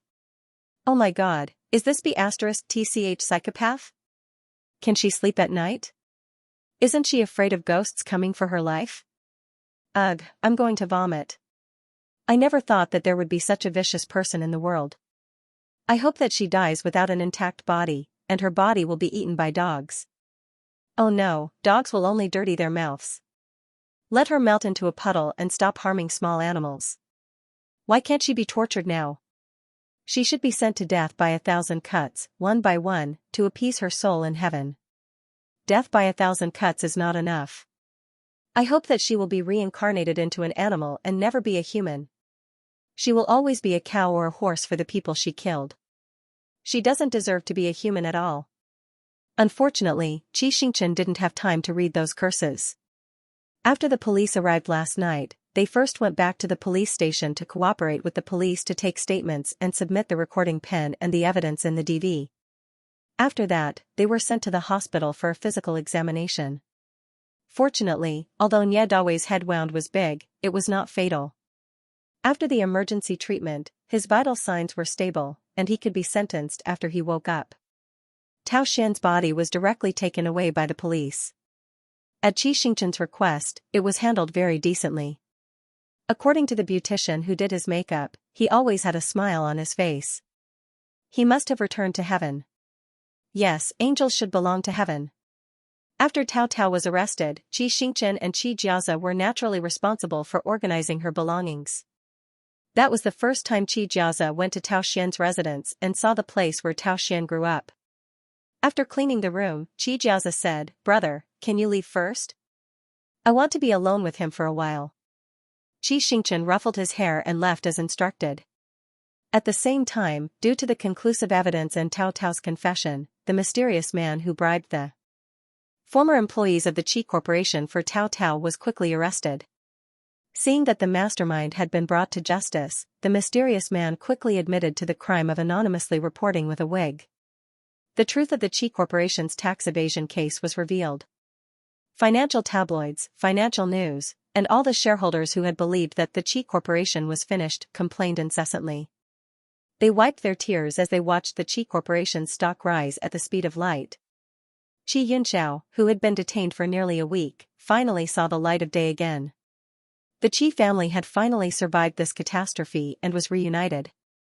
That night, in order to celebrate, Grandpa Qi opened several bottles of red wine and ordered, "No one is allowed to push the wine. Just treat it as getting rid of the bad luck. Xiao Bai, drink with Dad too." Bai Yi didn't dare to disagree. He thought to himself that Father Qi and his parents were no less than him when it came to acknowledging their son. The family chatted as they ate. When they talked about the Liang family's help, Grandpa Qi couldn't help but recall the extraordinary years when he and Uncle Liang started their business together. When they talked about Ji Yadong's so-called VAM agreement where he would give money first and set the price later, Xianxia frowned and spat out 2 words. Profiteer. Brother. Xianxia was curious. Brother Ji is quite a good person. Why do you say that about him? Xianxia said, "You've only interacted with him a few times, so of course you don't know him. He's the type of person who never loses out. He did help us this time, but when our Qi family recovers, he will definitely slowly get back the 800 million from you and me. At the end of the year, you'll know when you see how he deals with Yixing's shares." Xianxia could tell that although his brother sounded disdainful, his tone was full of gratitude. He replied with a perfunctory "Oh. Believe it. Back then, he and Bo Qian from Bochi Group were known as the top 3 killers in our school." The top 3 killers, Xianxia thought that he hadn't drunk too much. He tilted his head. "Aren't the top 3 killers 3 people? Who's the rest?"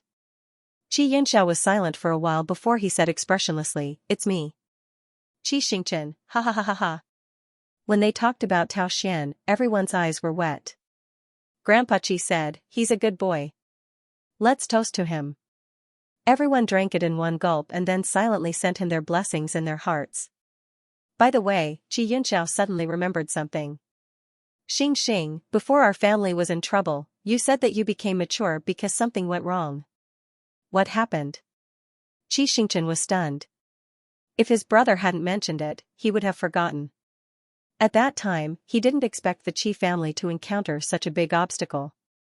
He was prepared to wait for the right time to tell his family about his identity as a book transmigrator. Actually, looking back, everything was settled now. It was the best time to confess. Xianxia smiled. "Brother, you still remember." When I said something went wrong, I had a small accident when I was filming in the mountains. I almost slipped down the mountain. At that time, I suddenly realized that life was very precious.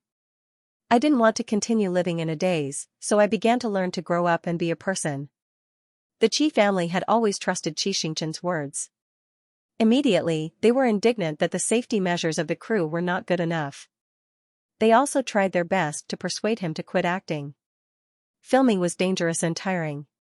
It was better to go home and inherit the family property. Anyway, he had a company in his hands and could be a carefree boss. Xianxia didn't say yes or no to his family's persuasion.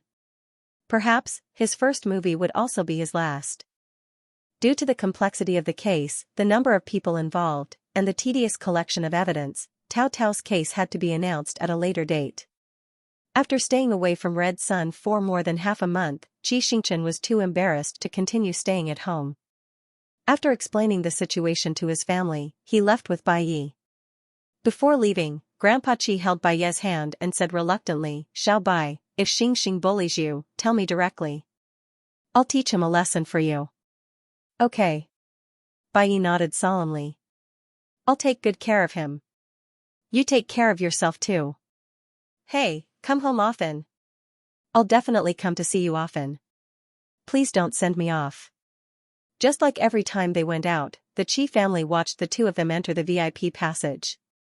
When they could no longer see the people behind them clearly, Bai Yi asked, "Do you always go out so grandly?" "More or less." Xianxia thought for a moment. "Jiazi used to come too, but I didn't tell him this time because I was afraid it would affect the exam." Bai Yi replied with an "oh" and asked a question that had been bothering him for a long time. "Then why does uncle always feel that you're bullying me? He's already said that he'll support me several times." Xianxia, would he tell Bai Yi that in his father's heart, his son had always been a fierce A? Of course, he couldn't tell him that. He casually said a few words to fool him and quickly slipped into the security checkpoint. The security ladies were stunned. "Oh my god, is that Bai Yi and Xianxia? It looks like." "No, it's really them."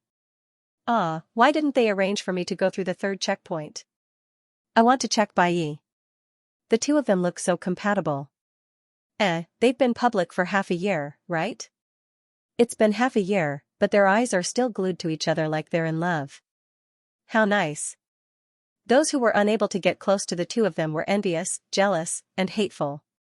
Those who were close to the two of them seized every opportunity to strike up a conversation. The young lady who was checking Bai Yi said mischievously, "Brother Yi, Xianxia is too cute. Give him to me." Bai Yi glanced at her. "In your dreams." After a pause, he pretended to remind her, "The shoes that Xianxia gave me have a metal buckle. It might ring later." The young lady was speechless. "Damn it, heartless." Xianxia finished the security check before Bai Yi and stood aside to put on his clothes. When Bai Yi came over, before he could ask him why he was frowning, his hand was grabbed. Xianxia was shocked. "Brother Yi, this is a public place. Let go of me first. Is it against the law to date in public?" "I won't." "If it's not against the law, why can't I hold your hand?" Bai Yi squeezed his palm. "Otherwise, there will always be people thinking about you." Xianxia felt very helpless. He couldn't persuade him, and he couldn't beat him either. He could only let him hold his hand and shake it from time to time. Because their destinations were different, their flights were also different.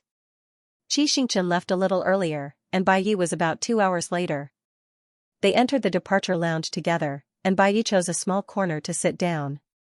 After chatting for a while, Xianxia saw that it was almost time and said, "I have to go." "Bai Yi, are you leaving just like that?"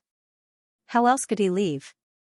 Was he supposed to bow 3 times and kowtow 9 times? Seeing that he didn't understand, Bai Yi stretched out his index finger and tapped his lips. "Xianxia. This is the airport, bro." After being together for more than half a year, Bai Yi of course knew that his lover was thin-skinned. He looked around, took out a magazine, and opened it in front of him. He raised his eyebrows at Xianxia, which meant, "Is this okay now?" In order to successfully board the plane, Xianxia gritted his teeth and prepared to deal with it as quickly as possible. However, as soon as he leaned over, he was stopped by Bai Yi. Even though they stayed in the same room every night, they had never done anything intimate, not even kissed. The moment their lips touched, Xianxia's heart couldn't help but start to beat wildly. His bones softened, and he couldn't help but wrap his arms around Bai Yi's waist. After a lingering kiss, Xianxia's ears were already red, but his lips were even redder than his ears. He licked his lips, savoring the aftertaste for a while, and suddenly realized that his behavior just now seemed to be deceiving himself. The magazine could block the front, but it couldn't block the back. He covered his heart and slowly turned around. Unsurprisingly, he met Aluan and Enrant's resentful gazes. And a passenger's black phone camera not far away. A few minutes later, Bai Yi, Xianxia, inseparable at the airport, sweet kiss, was trending. Xianxia had not been trending for a long time, and when he appeared in public again, it was actually this kind of gossip. He felt that he could throw his face away. However, the couple's fans were very happy. Frowny face, I counted.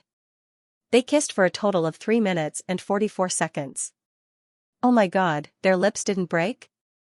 Xiaoqi is also hugging brother Ye's waist. TSK, what kind of top-grade cotton candy is this? Ha ha ha, they actually used a magazine to block it. It's hard not to notice. Sob, sob, sob. Why are they so sweet at the airport? I'm going to explode. The more Xianxia read those comments, the more embarrassed he felt. So, he steeled his heart and decided not to surf the internet for a month. Actually, he didn't have much time to surf the internet. During his leave, all the solo scenes of Red Sun had been shot, and the rest were his scenes. One scene after another, he couldn't rest at all. At the same time, the set construction for the movie officially began. It was very simple. An acrobatic troupe, a residence for the protagonist, and a bar. Xianxia couldn't leave, so Enran followed him to plan. Aluan went over to help from time to time. The progress was much faster than expected. In the later stages of Red Sun, the emotions of the characters became more complicated. In addition to the escalation of the war, the female lead was sent to carry out a secret mission, and the two passionately in love parted for a short time. In the war era without communication equipment, even confirming whether the other party was alive was a luxury. During the day, Wu Jingtong calmly commanded the deployment. At night, his emotional side was pulled out by his longing. He often held the female lead's photo and looked at it repeatedly. After one scene, director Xing exclaimed, "Amazing, little Qi, your gaze just now was amazing. I want this kind of strong yet gentle feeling." What's the phrase again? Yes, iron-blooded tenderness. Everyone's lunchbox and chicken drumsticks for lunch today. Xianxia was very ashamed. In fact, he didn't use much acting in this scene. He just thought of Bai Yi. At the beginning of July, Wu Jingtong's scenes in Red Sun officially ended. Whether it was for director Xing or Xianxia, this was a very happy collaboration. The wrap party was naturally very popular. Xianxia was persuaded to drink a lot of wine. After half the night, director Xing finally said, "Okay, stop drinking. If you drink any more, little Qi will crawl under the table." I won't crawl under the table. Xianxia was not convinced. "Even if I drink 800 more bottles, I'll still be able to sit firmly on the chair." Director Xing said, "I'd like to continue drinking with you, but some people might not be willing." "That's impossible. Who can stop me from drinking?" "Not even the King of Heaven." "Not even the King of Heaven." Director Xing pointed behind Xianxia. "What about him?" "Him? Who?" Xianxia looked in Director Xing's direction. Then he saw Bai Yi with his arms crossed and his long legs swinging. However, he really drank too much this time, and his competitiveness reached its peak. He braced himself and waved his hand. He's also under my control." "Fine." Bai Yi snapped his fingers at Director Xing. "Brother Xing, I'll take my leader back first." Guessing that Xianxia wanted to drink, Bai Yi did not plan to fly to the set tonight at all. He asked Aluan to book a hotel near the airport and dragged his leader up with much effort. After entering the room, Bai Yi placed him on the sofa and said, "Sit by yourself for 2 minutes." When Xianxia heard the words sit by yourself, he instantly felt wronged. Then where are you going? Are you angry? I'm not angry. Bai coaxed him. I'll go fill the bathtub. I'll be back soon. Wait for me. However, Xianxia was not very bright at the moment. He thought that Bai left him alone because he was angry. Like a koala hugging a tree, he hugged Bai's arm and refused to let go. Bai had no choice but to take the koala to the bathroom with him. During the process of filling the bathtub, in order to test the temperature, Bai was more focused. This made Xianxia even more convinced that Bai was angry. He wrapped his arms around Bai's neck and kissed him on the cheek. After kissing him, he felt that it was not enough, so he kissed everywhere without any pattern. His body rubbed against Bai, and he was suddenly on fire. And when the other party bit his Adam's apple, the fire was completely out of control. Bai pinched Xianxia's back and his eyes darkened. Leader, you have to control me to the end.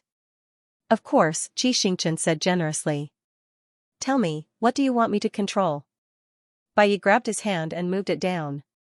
You control me. Xianxia's heart trembled because of his temperature. He slid down his body and half knelt on the ground. Drunk people were actually not organized. Bai was not relieved by his kitten-like actions. Instead, it made him feel even more uncomfortable. Especially after every few bites, the other party would always look at him from the corner of his eyes. The corners of his eyes were wet, and his lips were wet. The rhythm of his breathing was disrupted when he looked at him. In the end, Bai could not bear it anymore. He lifted him up and pressed him into the bathtub. Xianxia woke up on the bed. The first thing he felt when he opened his eyes was pain. His thighs were so sore that they did not belong to him. The second thing he felt was stickiness. He turned over gently, and something seemed to flow out from behind him. He had a slight impression of what happened last night, but they were all fragments and could not be pieced together. After thinking carefully for a long time, he could not figure it out, so he propped himself up. Someone dragged him back by the waist. That person's voice was lazy. Where are you going? I'm going to the bathroom to take a shower. Sleep with me for another half an hour, Bai said. Then we'll take a shower together. No. Xianxia said softly. It's too much. My stomach hurts. Bai did not realize what too much meant. After a few seconds, he tried to touch it and found that it was not clean. He could not help but frown. I cleaned it for you last night. Why is there still some? You're asking me. How would I know? Xianxia's face was hot. Could it be that you're too good at pretending? What could you pretend about? Xianxia flew into a rage out of humiliation. Nonsense. You're the one who didn't. Don't put the blame on me. In fact, Bai felt wronged. After a while last night, he suddenly realized that there were no necessities in this hotel. He decided to stop at that time, but a certain someone insisted on taking care of him until the end and did not let him go. He also insisted that he would take care of everything for him. So Bai could only stay at his place. He stayed many times. However, at this moment, Xianxia's face was not looking good. He did not dare to say it, for fear of angering him. He changed his tactic. After a long while of praising and coaxing, the other party's face finally turned bright. The tactic was successful. Bai carried his lover to take a shower. After washing up, he asked while drying his hair, "Do you want to book a flight for this afternoon or tomorrow?" The movie was ready. They could start filming as soon as they entered the set. Xianxia thought for a moment. Tomorrow is the day of Tao Tao's sentencing, right? Yes. Let's not go to the set yet. Come back to H City with me. Okay.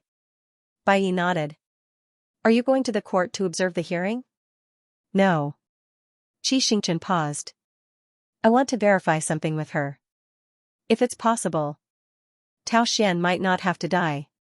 When the court was open to the public, citizens could enter and listen with their ID cards. Without permission, the media was not allowed to take photos or videos. Therefore, the appearance of Xianxia and Bai did not cause much of a stir. As the suspect Tao Tao had committed a major crime and confessed to the crime, the first trial sentenced her to death, deprived of political rights for life, and compensated for damages. Nie Dawei was sentenced to death, suspended for 2 years, deprived of political rights for life, and compensated for damages. After the first trial, the prisoners chose not to appeal. After 10 days of appeal, the first trial court would report to the High Court and the Supreme People's Court for approval. Once the approval was completed, the death penalty could be ordered. Generally, the approval period was relatively long, about 6 months. During these 6 months, Tao Tao would have to serve her sentence in prison. If Nie Dawei did not intentionally commit a crime during the suspended sentence, his sentence would be reduced to life imprisonment after 2 years. It could be said that his act of protecting the evidence with his life had helped him. After the sentencing, Xianxia requested to see the prisoners. As the biggest victim of the case, the prison naturally agreed and brought Xianxia and Bai Yi to the visiting room. About 5 minutes later, Tao Tao appeared on the other side. Xianxia realized that Tao Tao had changed a lot in just a month. The pure and delicate appearance of the past was gone. Her eyes were calm. Even though she still looked like she was in her 20s, she exuded a sense of aging from the inside out. "You came to me," Tao Tao said first, "to ask about this book, right?" Since she went straight to the point, Xianxia said directly, "Yes, I want to confirm with you under what conditions you can be reborn." Tao Tao was stunned. "Reborn?" "Yes, reborn." Xianxia crossed his hands and leaned forward. "I want to restart this book. If the Peaches of the Night could be rebooted, then nothing would have happened. The dozens of people in Tiancheng would not have to suffer the damage of the fire, Grandpa Qi would not have to sleep all night, Director Li's children would not have to be looked down upon by their classmates, and Nie Dawei could continue to live a poor but happy life. The Qi family could avoid a huge loss of wealth and imprisonment, and Tao Xian wouldn't have to die. Of course, all of this was based on the fact that Tao Tao no longer insisted on following the storyline. However, Xianxia wasn't worried about this. When Tao Tao grabbed Tao Xian's hand and returned the recording pen to him, he could feel that she had already let go of her obsession. In the end, Tao Xian had used his life to summon back his resilient and independent sister. Upon hearing this, Bai Yi and Tao Tao both looked at Xianxia. Because rebooting Peaches of the Night not only meant starting over, it also meant, Tao Tao asked, "Are you and Bai Yi still alive in reality?" "We survived. Our injuries are very light." "If your injuries were light, you probably wouldn't have been able to transmigrate." "I've analyzed it. Last time, I was too obsessed with getting Bai Yi back. That was why I was able to pull you back and start over before you completely left the book world. Otherwise, logically speaking, you should have returned to reality at that time."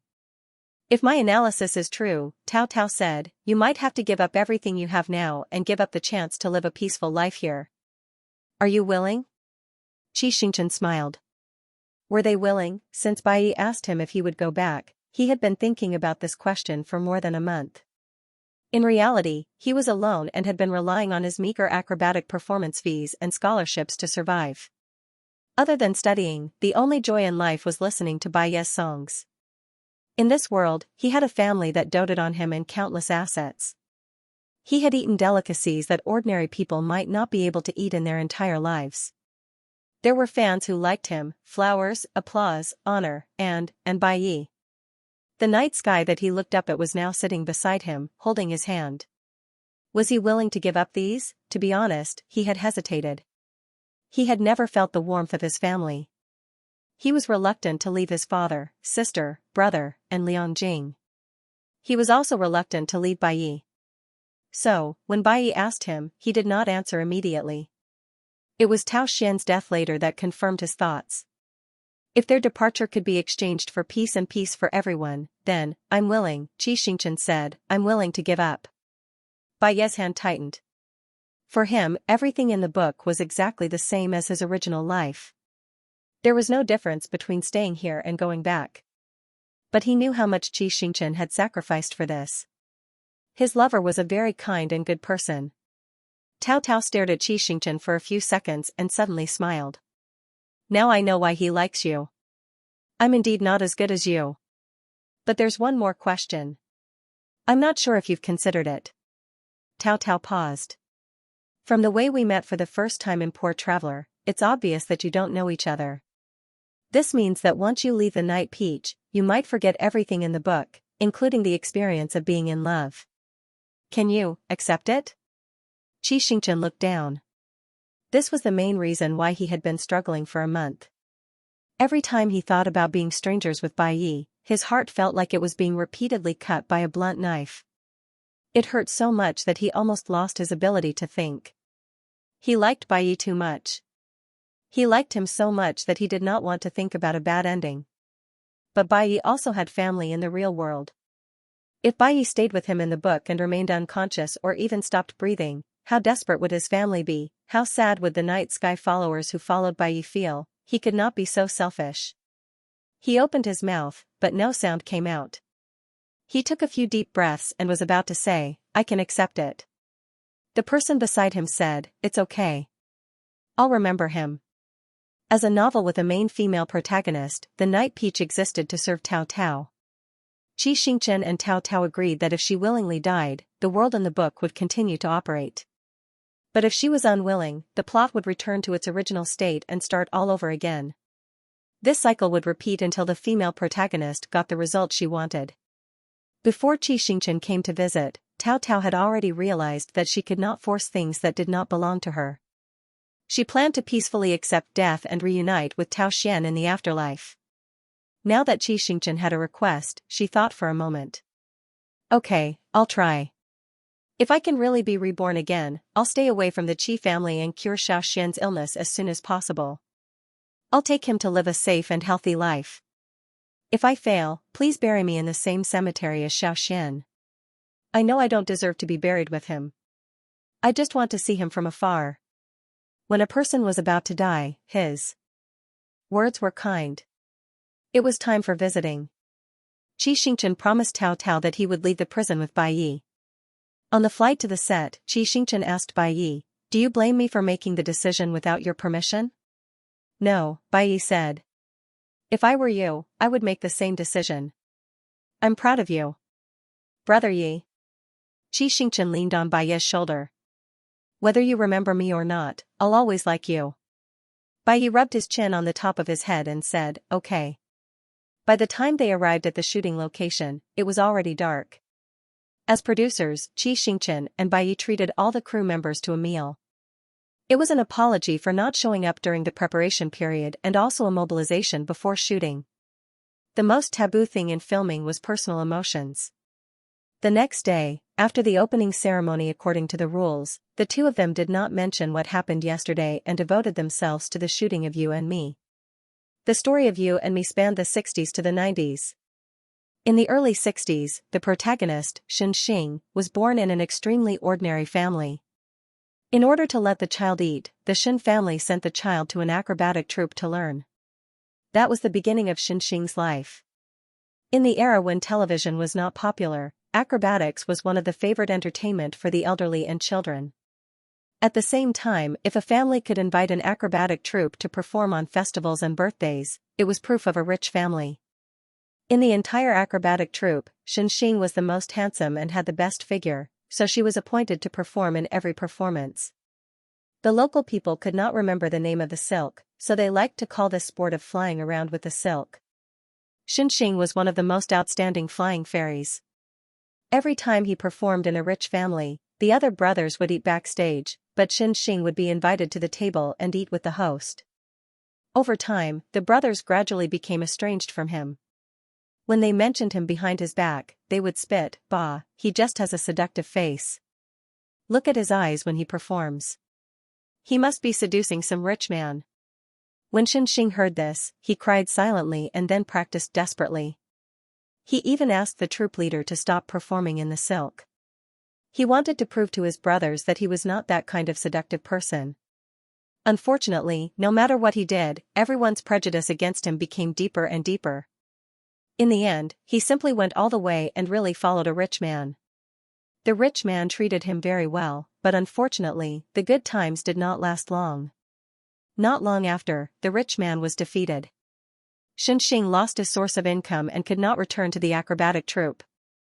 He did not dare to go home, so he took the money that the rich man left him and went to the big city. Acrobatics were no longer popular in the big city. He could not find an acrobatic troupe that could accommodate him. He set up a stall on the street to sell his skills and met a woman. The woman said that she appreciated him and wanted to live with him. Xianxia believed her. A month later, the woman disappeared with all his savings. Only then did he realize that he had been deceived. Penniless, he could only go to the disco to work, and there he met Jiang Yuan, who was played by Bai Yi. In the beginning, the two eroded souls collided with each other, and they used each other's bodies to vent their desires. After a long time, she really did develop hazy feelings for him. When the love grew deeper, Xianxia accidentally found out that Jiang Yuan was a drug addict. He tried to dissuade him, but to no avail. In the end, he fell into the abyss with Jiang Yuan. The first scene of You and Me was the scene where the young Xianxia and Jiang Yuan met for the first time. You and Me, Scene 26, 1 Take action. In the disco of the 1980s, men and women in bell-bottoms could be seen everywhere. They swayed their waists generously, exuding the boldness and openness unique to the young people of the new era. Xianxia, who came from the countryside, had never seen such a scene. He looked around curiously while wiping the glasses. "Hey, young man, are you new here?" At this moment, a lazy voice suddenly sounded from the left. Xianxia turned around and saw a man leaning against the bar counter in a sloppy manner. The man's hairstyle was the most popular at the time. He had a high nose bridge and narrow eyes. Xianxia had never seen such a good-looking person and was stunned on the spot. When the man repeated, "Give me 2 glasses of beer," for the third time, he came to his senses and quickly poured 2 glasses of wine. However, Jiang Yuan did not leave. Instead, he pushed one of the glasses to Xianxia. "Drink with me." Xianxia did not dare. He hurriedly refused, "I don't know you. I can't drink your wine." "Won't we know each other after drinking?" Jiang Yuan stopped Xianxia from pushing the glass. "Or are you unwilling to be friends with me?" Ouch. Before Xianxia could finish his words, the wine glass accidentally fell to the ground and broke in the process of pushing the glass back and forth. Looking at the yellow wine, Xianxia hurriedly apologized, "I'm sorry, I'll pay for it." As he spoke, he reached into his pocket, but he could not find anything. Seeing his embarrassment, Jiang Yuan negotiated, "How about this, you can drink another glass with me, and I'll pretend that nothing happened." How about it? What else could he do? He could not afford to pay for it. Xianxia could only pour the wine as he was told. He tilted his head back and poured it all down his throat. Jiang Yuan had never seen someone drink like this. He was amused by him and laughed. After laughing, he looked at Xianxia's red cheeks. "You've never drunk before?" "Yeah." Xianxia covered his face and shook his head. "Just arrived?" "I've been here for more than a month." "Then don't wear linen pants. You'll be laughed at." Jiang Yuan glanced at his lower body. "You have work tomorrow, right? I'll get you a pair of imported jeans. Your butt will look good in them." Xianxia's face turned even redder. Jiang Yuan instantly understood something. He whistled at him and went to the dance floor while humming a song. "Cut. Nice." Director Qian raised the loudspeaker, his eyes shining with amazement. "Xiao Bai, you're very good at teasing. I was afraid that your performance would be too lewd. Now that I see it, TSK, even I want to go home with you." "What? He wanted to go home with Bai Yi?" Xianxia glared daggers at him. "Director Qian. Pretend I didn't say anything just now. Everyone, get ready for the next scene." Ha ha ha ha ha. The staff burst into laughter. In fact, not only the director, but Xianxia was also attracted by Bai Yi's whistle. His blush was not an act. It was real. Bai Yi rarely took on roles. He did not expect his acting skills to be so good. Xianxia was so excited that his fingers kept scratching at his trousers. In his heart, he was yelling, "Ah, as expected of my idol. That's awesome. Go after him, go after him." The successful first scene gave You and Me a good start. Following that, the two of them got more and more comfortable. Of course, it was also because they were a couple and did not need to break in. In only 10 days, the two of them finished most of the scenes between Xianxia and Jiangyuan. The filming cycle of You and Me was quite tight. Xianxia was very happy that they could squeeze out one day at a time. Who would have thought that they would be stuck on the bed scene, in the iconic apartment of the 1980s? At Baiye's request, the photography team was cleared out and only 2 cameras were left. However, just as Xianxia was about to take off his clothes, Baiye immediately frowned. No, it's too revealing. My ancestor. Director Qian scratched his head. He only exposed his upper body and covered his lower body tightly. If you don't believe me, look, he's wearing 3 pairs of safety pants. Baiye looked and was still not satisfied. Director Qian had no choice. In the end, he decided to use Xianxia and Baiye to shoot above the neck and find a naked double for the lower part. Baiye was satisfied. He finally put away his ugly face and lay on the bed. Xianxia changed into a shirt with a large collar and rode between Baiye's waist. As the script keeper hit the board, Xianxia was inexplicably nervous and twisted his body stiffly. Director Qian waved his hand. Cut, one more scene. The second scene, the body was better, but the expression was too awkward. Director Qian, one more scene. The third scene, the body and expression were in place, but the voice was not right. Baiye saw that this couldn't go on, so he propped himself up and whispered in Xianxia's ear, if you continue to twist on my body, I'm afraid I can't shoot anymore. Xianxia's eyes were glittering. Taking advantage of this surging passion, Director Qian guided the camera to capture carefully and finally, this scene was over. In the evening, Baiye hugged Xianxia and said in a dissatisfied tone, do you still want to continue acting after you go back? If you do, sign with my studio. I have to personally check the film you accept. Today's large-scale sex scene was absolutely impossible. Xianxia shook his head. No, I studied biology in college. If it's possible, I want to be a biology teacher after graduation and stay in the acrobatic troupe to tutor children in my spare time. Then I'll have to call you Teacher Qi. Baiye kissed his earlobe. Teacher Qi, I have a question. Xianxia was tickled by his kiss and shrank his neck. What's the question? Tell me. What did we do during the day? How come I don't know? Teach me. As he spoke, Baiye flipped over with Xianxia in his arms. Xianxia was inexplicably placed between Baiye's waist. After Xianxia and Jiangyuan finished their scenes, Lu Ziyu joined the crew. She played the role of a woman who cheated Xianxia of his money. She didn't have many scenes, less than a week. Lu Ziyu's acting skills were mediocre since she had always been in the black market. However, after a few scenes, she was surprisingly good. Maybe because of Xianxia, she didn't act like a big shot in the crew. She endured as much as she could and finished filming in only 4 days. In order to express her gratitude, Xianxia treated her to a meal. Lu Ziyu couldn't help but sigh at the table. There were a total of 6 guests in that episode of Budget Traveler. You and Tao Tao were the least popular. Now, you're almost famous, but Tao Tao is in prison. It's hard to imagine what a person's situation is like. So every choice is important. Xianxia raised his glass. One wrong step, and the situation can be very different. After Lu Ziyu left, the crew of You and Me moved to the countryside to shoot Xianxia's teenage scenes. The main scene of the teenage scenes was an acrobatic troupe. And Ran rented a small local auditorium and decorated it simply. With the old things she bought from the old people, it really felt like it was in the 70s.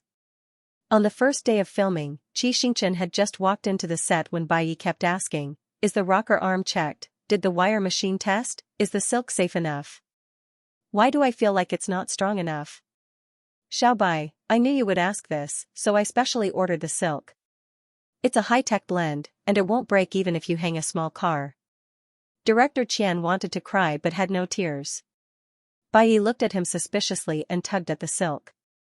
It felt good, so he finally stopped for a while. Jiangyuan's scenes were finished, but he didn't leave. In the end, he decided to stay and accompany Xianxia. After more than 10 years of acrobatics, Xianxia was a piece of cake for him. He loosened his muscles a little and didn't use his arms at all. Instead, he used his hands and feet to hook onto the silk and quickly climbed into the air with his bare hands. Bai Yi was speechless. It seemed like there really was no need to test the rocker arm and wire.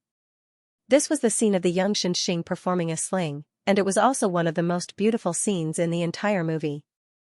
In order to match the character, Xianxia's hair was a little longer, and her skin was exceptionally clear. Coupled with a white silk robe and wide-legged trousers, those who didn't know would really think that an immortal had flown down from the sky. The equipment team was in place, and the script supervisor hit the board. Bai Yi stood behind Director Qian and watched the monitor together. On the screen, Xianxia's left hand and foot hooked onto the silk cloth. With a little force from his waist, the long white silk cloth swayed gently from side to side. With a smile on his face, he allowed his clothes to flutter in the wind as he glanced sideways at the camera. She had a plain and clean face, and her eyes were filled with ignorance and innocence. The scriptwriter's eyes suddenly turned red. I've seen Xianxia countless times in my dreams. He looks like this in my dreams. Director Qian was silent for a moment. The Xianxia in my dreams is the same. Thanks to Xianxia, from now on, the Xianxia in their dreams would have a face. This was the happiest period of Xianxia's life. Every day after his performance, he would give most of the reward money to the group leader and keep a small portion for himself.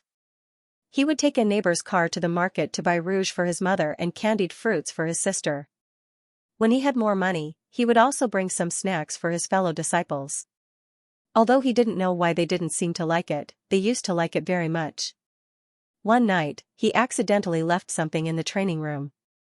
When he went back to get it, he overheard the conversation between his fellow disciples and instantly understood why they were alienating him. He pushed open the door and shouted, "I didn't do it." Then, he rushed out of the door and ran along the alley to the beach. He looked at the sea and cried for an entire night. This crying scene was the highlight of the movie because from that day onwards, Xianxia's soul was no longer pure. In order to deal with this scene well, Xianxia brewed it for a whole hour. The effect of the performance was naturally very good. The layers of collapse were very good, and the after effects were also very strong. That night, Bai Yi lowered his voice and coaxed him all night. Finally, he coaxed him to sleep before dawn. In addition to Xianxia, Director Qian and the scriptwriter also didn't feel good. Xianxia was a character that they had created together. In some ways, they understood Xianxia's despair and helplessness better than Xianxia. There was a good side to this understanding. Director Qian knew how to use the language of the camera to express Xianxia. There was also a bad side. During that time, the entire crew was immersed in a relatively oppressive atmosphere. However, it wasn't completely without happy events. In September, Xianxia and Bai Yi were having dinner when they received a call from Enran. Enran's tone rose, and she couldn't hide her joy. Xianxia, after President Xi's adjustment, you and me can be scheduled to be released on New Year's Day. Really? Xianxia confirmed with Enran and quickly passed it on to Bai Yi. Bai Yi asked, what about the SARFT? Is there any news? President Xi is actively communicating with them, Enran said. According to what they said, you and me has a good idea. It will help spread traditional culture, and there's no content that goes beyond the standard. When the time comes, we'll send the film to the SARFT and expedite the review. It should be able to pass the review quickly. That would be the best.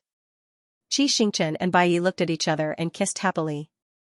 There was an obvious kiss on the other end of the phone. Enran scratched her head in annoyance but didn't say anything. After a long time, she could calmly accept all the public displays of affection. She said numbly, one more thing. The Huajing Awards selection is about to begin. With our progress, we should be able to make it. Do you want to participate? The Huajing Awards were one of the two most prestigious awards in Chinese films. In the popular sense, they were called Best Actor and Best Actress, which were the abbreviations for the Best Actor and Actress winners of the Huajing Awards. Xianxia didn't have any thoughts about the Huajing Awards, but Director Qian had always been depressed. If he could go to the film festival, regardless of whether he won an award or not, getting a nomination or two would be a great help to increase his fame. He asked, has the award ceremony date been set? It's tentatively scheduled between late January and early February. The timing was good. He and Bai shouldn't have left. Xianxia thought for a moment. Okay, sign up. We'll send the film over as soon as it's finished. Okay. And Ran hung up. After the schedule was set and knowing that there was a high chance of passing the review, the last bit of worry dissipated. The main creative team of You and Me devoted themselves to the finishing work. After falling with Jiang Yuan, Xianxia tried to quit drugs to save herself. However, the temptation of D-grade drugs was not something that could be resisted with willpower alone. Not long after, Xianxia relapsed during one of her sessions with Jiang Yuan. People who relapsed tended to take harder drugs, and ordinary doses were no longer enough to satisfy them. At night, Xianxia was lying on the sofa watching TV when Jiang Yuan came back from outside and sneakily locked the door. Why did you lock the door? Xianxia waved her fan unhappily. It's hot. I got something good. Jiang Yuan took out a small packet of powder from his pocket. It's said to be from abroad. It's highly concentrated. Xianxia raised her eyebrows. How high can it be? Let's try it and find out. The two of them pulled the curtains and went into the bedroom with the stuff. The moment they inhaled, the two of them immediately went crazy. Their souls seemed to fly into a different world, experiencing an indescribable and shuddering journey. They sang and danced like they were in a disco. When they were tired of singing and dancing, they made love. When they felt that making love was not enough to extend the pleasure they wanted, they took out the packet of powder and continued to inhale. When they were most excited, Xianxia looked at the moon. Jiang Yuan, do you know that I can perform flying immortals? Haha, flying immortals? Aren't we flying now? Xianxia wanted to say that it was different, but she opened her mouth and did not say anything. He closed his eyes and reached out. It was as if he had grabbed the most commonly used silk. Just like that, 3 days passed. On the afternoon of the third day, Xianxia could not take it anymore and wanted to sleep. Jiang Yuan lay on top of her and vented once more before he quieted down. The next day, Xianxia was awakened by the sound of clappers downstairs. Jiang Yuan pushed her, but what was pushed down was a cold corpse. He fainted from fright. When he woke up, he was already at the police station. A neighbor had reported the case. He was sent to a drug rehabilitation center for forced detoxification. It was found that he had once poured drugs for a friend with Jiang Yuan and was sentenced for drug trafficking. The amount was relatively small, and he was sentenced to 13 years. During his sentence, he was eligible for a reduction of 10 years because he knew how to do acrobatics and actively participated in the prison's cultural activities. On the day he was released, he carried his remaining baggage and circled around the city. He found that the disco was gone. His apartment with Jiang Yuan was gone. This place was so unfamiliar that it could not accommodate him. He carried his baggage back to his hometown. The last scene of You and Me was Xianxia's return to his hometown to revisit the acrobatic troupe. The filming locations were all in the countryside, so it was scheduled to be filmed after the juvenile scenes. At the end of September, the temperature difference was huge. Xianxia finished applying middle-aged Xianxia's makeup. Director Qian asked solemnly, "Are you ready?" "I'm ready." "Go for it," Xianxia nodded and picked up the old and tattered bundle. End of You and Me, one shot, one action. Xianxia had fantasized many times about what it would be like when he returned to the acrobatic troupe. Perhaps the group leader was already old, and the bodies of his senior and junior brothers were so weak that they could not be stacked up. Perhaps a group of people had changed from the inside out, and the one practicing in the backyard was still a teenage boy. But he never thought that this place would be empty. Pushing open the moss-covered door, he walked in and shouted, "Senior brother? Xiao Zhu? Xiao Ba? Master?" Unfortunately, no one answered. What answered him was the echo and the choking dust. He finally realized that those people were no longer there. He closed his mouth and looked around the room one by one. The scenes of practicing or playing in the past were still vivid in his mind. Who would have thought that when he looked back, it would be a mess where things were the same but people had changed? How similar was this to his life? Looking back on this life, he had been glorious, lost, happy, and desperate. There had been men, women, and love. But in the end, the only thing that accompanied him was this baggage that his parents had sewn with coarse cloth when they sent him to the acrobatic troupe. The camera finally fixed on the stage. Xianxia grabbed the silk cloth and skillfully climbed to the top. Then, he smiled and let go of his hand. Life was born naked and left naked. He was you and me, but I hope that he was neither you nor me. The plot was over, but everyone's eyes were focused on Xianxia. No one shouted cut and no one looked back at the video. It wasn't until a female colleague sobbed that director Qian took a deep breath. Xiaoqi, it's over. Come down. In fact, it wasn't that Xianxia didn't want to come down. He was still immersed in Xianxia's emotions and was so exhausted that he didn't have the strength. In the end, it was Bai Yi who carried him down. Okay, baby. Bai Yi rubbed his red palms. You did great. You successfully completed it. Don't feel bad, okay? Xianxia murmured, it's okay. I'll be fine after a while. Don't worry. How could Bai Yi not worry? Ignoring the people around them, he pulled Xianxia into his arms and patted him on the back. This move seemed to work miraculously. It didn't take long for Xianxia's emotions to recover. Director Qian was forced to watch the show of affection. He couldn't help but clear his throat. Ahem, excuse me. Go ahead. Xianxia blushed and crawled out of Bai Yi's arms. Xiaoqi, you're done with your scenes and be seen. You can go back and rest now. I'll stay and shoot a few empty scenes. Tomorrow morning, we'll go back to a scene to shoot a few scenes. The preliminary estimate is that we can finish it in 2 days. Then, we'll start production. We're tight on time, so it's best to promote and release at the same time. I know. Xianxia nodded. I'm prepared for that too. You don't have to worry about the promotion. I'll find a team to do it. You can focus on the post-production. Director Qian glanced at Xianxia and didn't say anything.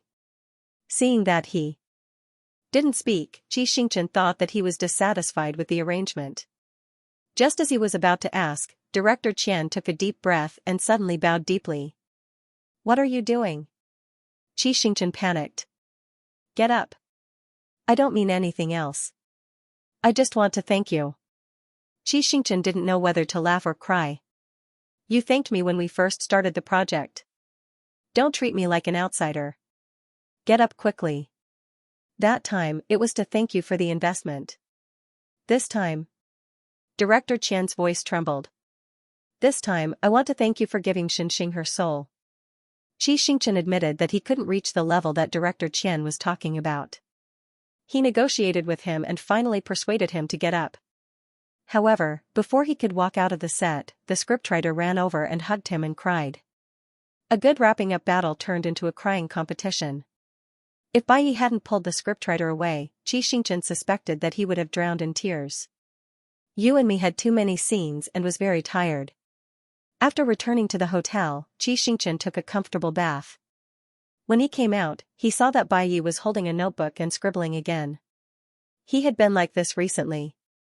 Xianxia didn't have the habit of prying into people's privacy, so he didn't ask.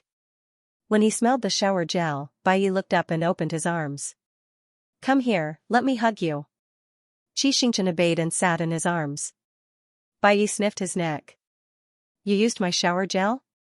Xianxia, he was caught the first time he committed a crime.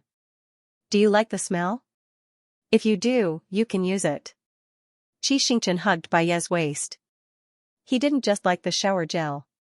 He liked everything related to Bai Yi. By the way, Xianxia tightened his arms. I'm going to let Xianxia do the publicity, but the main publicity will still be ours. What do we do? It's up to you, Bai Yi said. I'll cancel all my work and fully cooperate with you. If they counted from the start of filming, including the road show after the release, Bai Yi had almost half a year free to accompany him. Xianxia's heart was warm. He raised his head and kissed Bai Yi. How could Bai Yi be taken advantage of so easily? He immediately kissed him back. The two of them kissed and nibbled for a while. Xianxia had an idea. Brother Yi, since we're free now, let's start a business. Okay, how do you want to start a business? Can I do a live broadcast? If I don't do it now, my live broadcast room will be taken back. Bai naturally agreed. He urged his little boyfriend to change into ordinary and unattractive clothes. He set up a stool, set up his phone, and sent a live broadcast notification. He clicked into the live broadcast room. Good Lord, Yi Kong and Xingguang came quickly.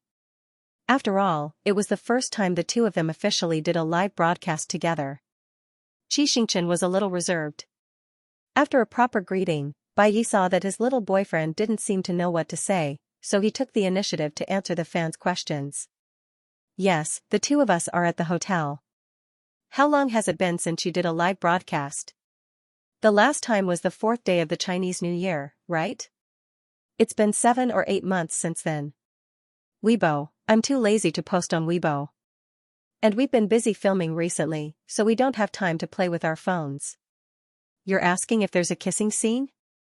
Bai Yi raised his eyebrows. If there isn't, I can ask the director to add it. When Xianxia heard this, he became angry and glanced at Bai Yi. Moreover, he clearly understood that he absolutely could not allow him to continue speaking. The fans were still asking questions. How did it feel to work together for the first time? Did you get along well? Xianxia answered first. Good cooperation. Bai Yi, good, he often praises my acting skills. What about your free time during filming? What did you do? Xianxia, the filming cycle of you and me is very short, so there's almost no free time. Bai Yi said, it's just reading the script and acting together. At night, I'll use a small account to guide him. Xianxia, he didn't play games before, but recently, he had been spending time with Bai Yi and realized that Bai Yi would play games sometimes. So he downloaded a game to try it out, but he was discovered by Bai Yi. Ha ha ha ha ha.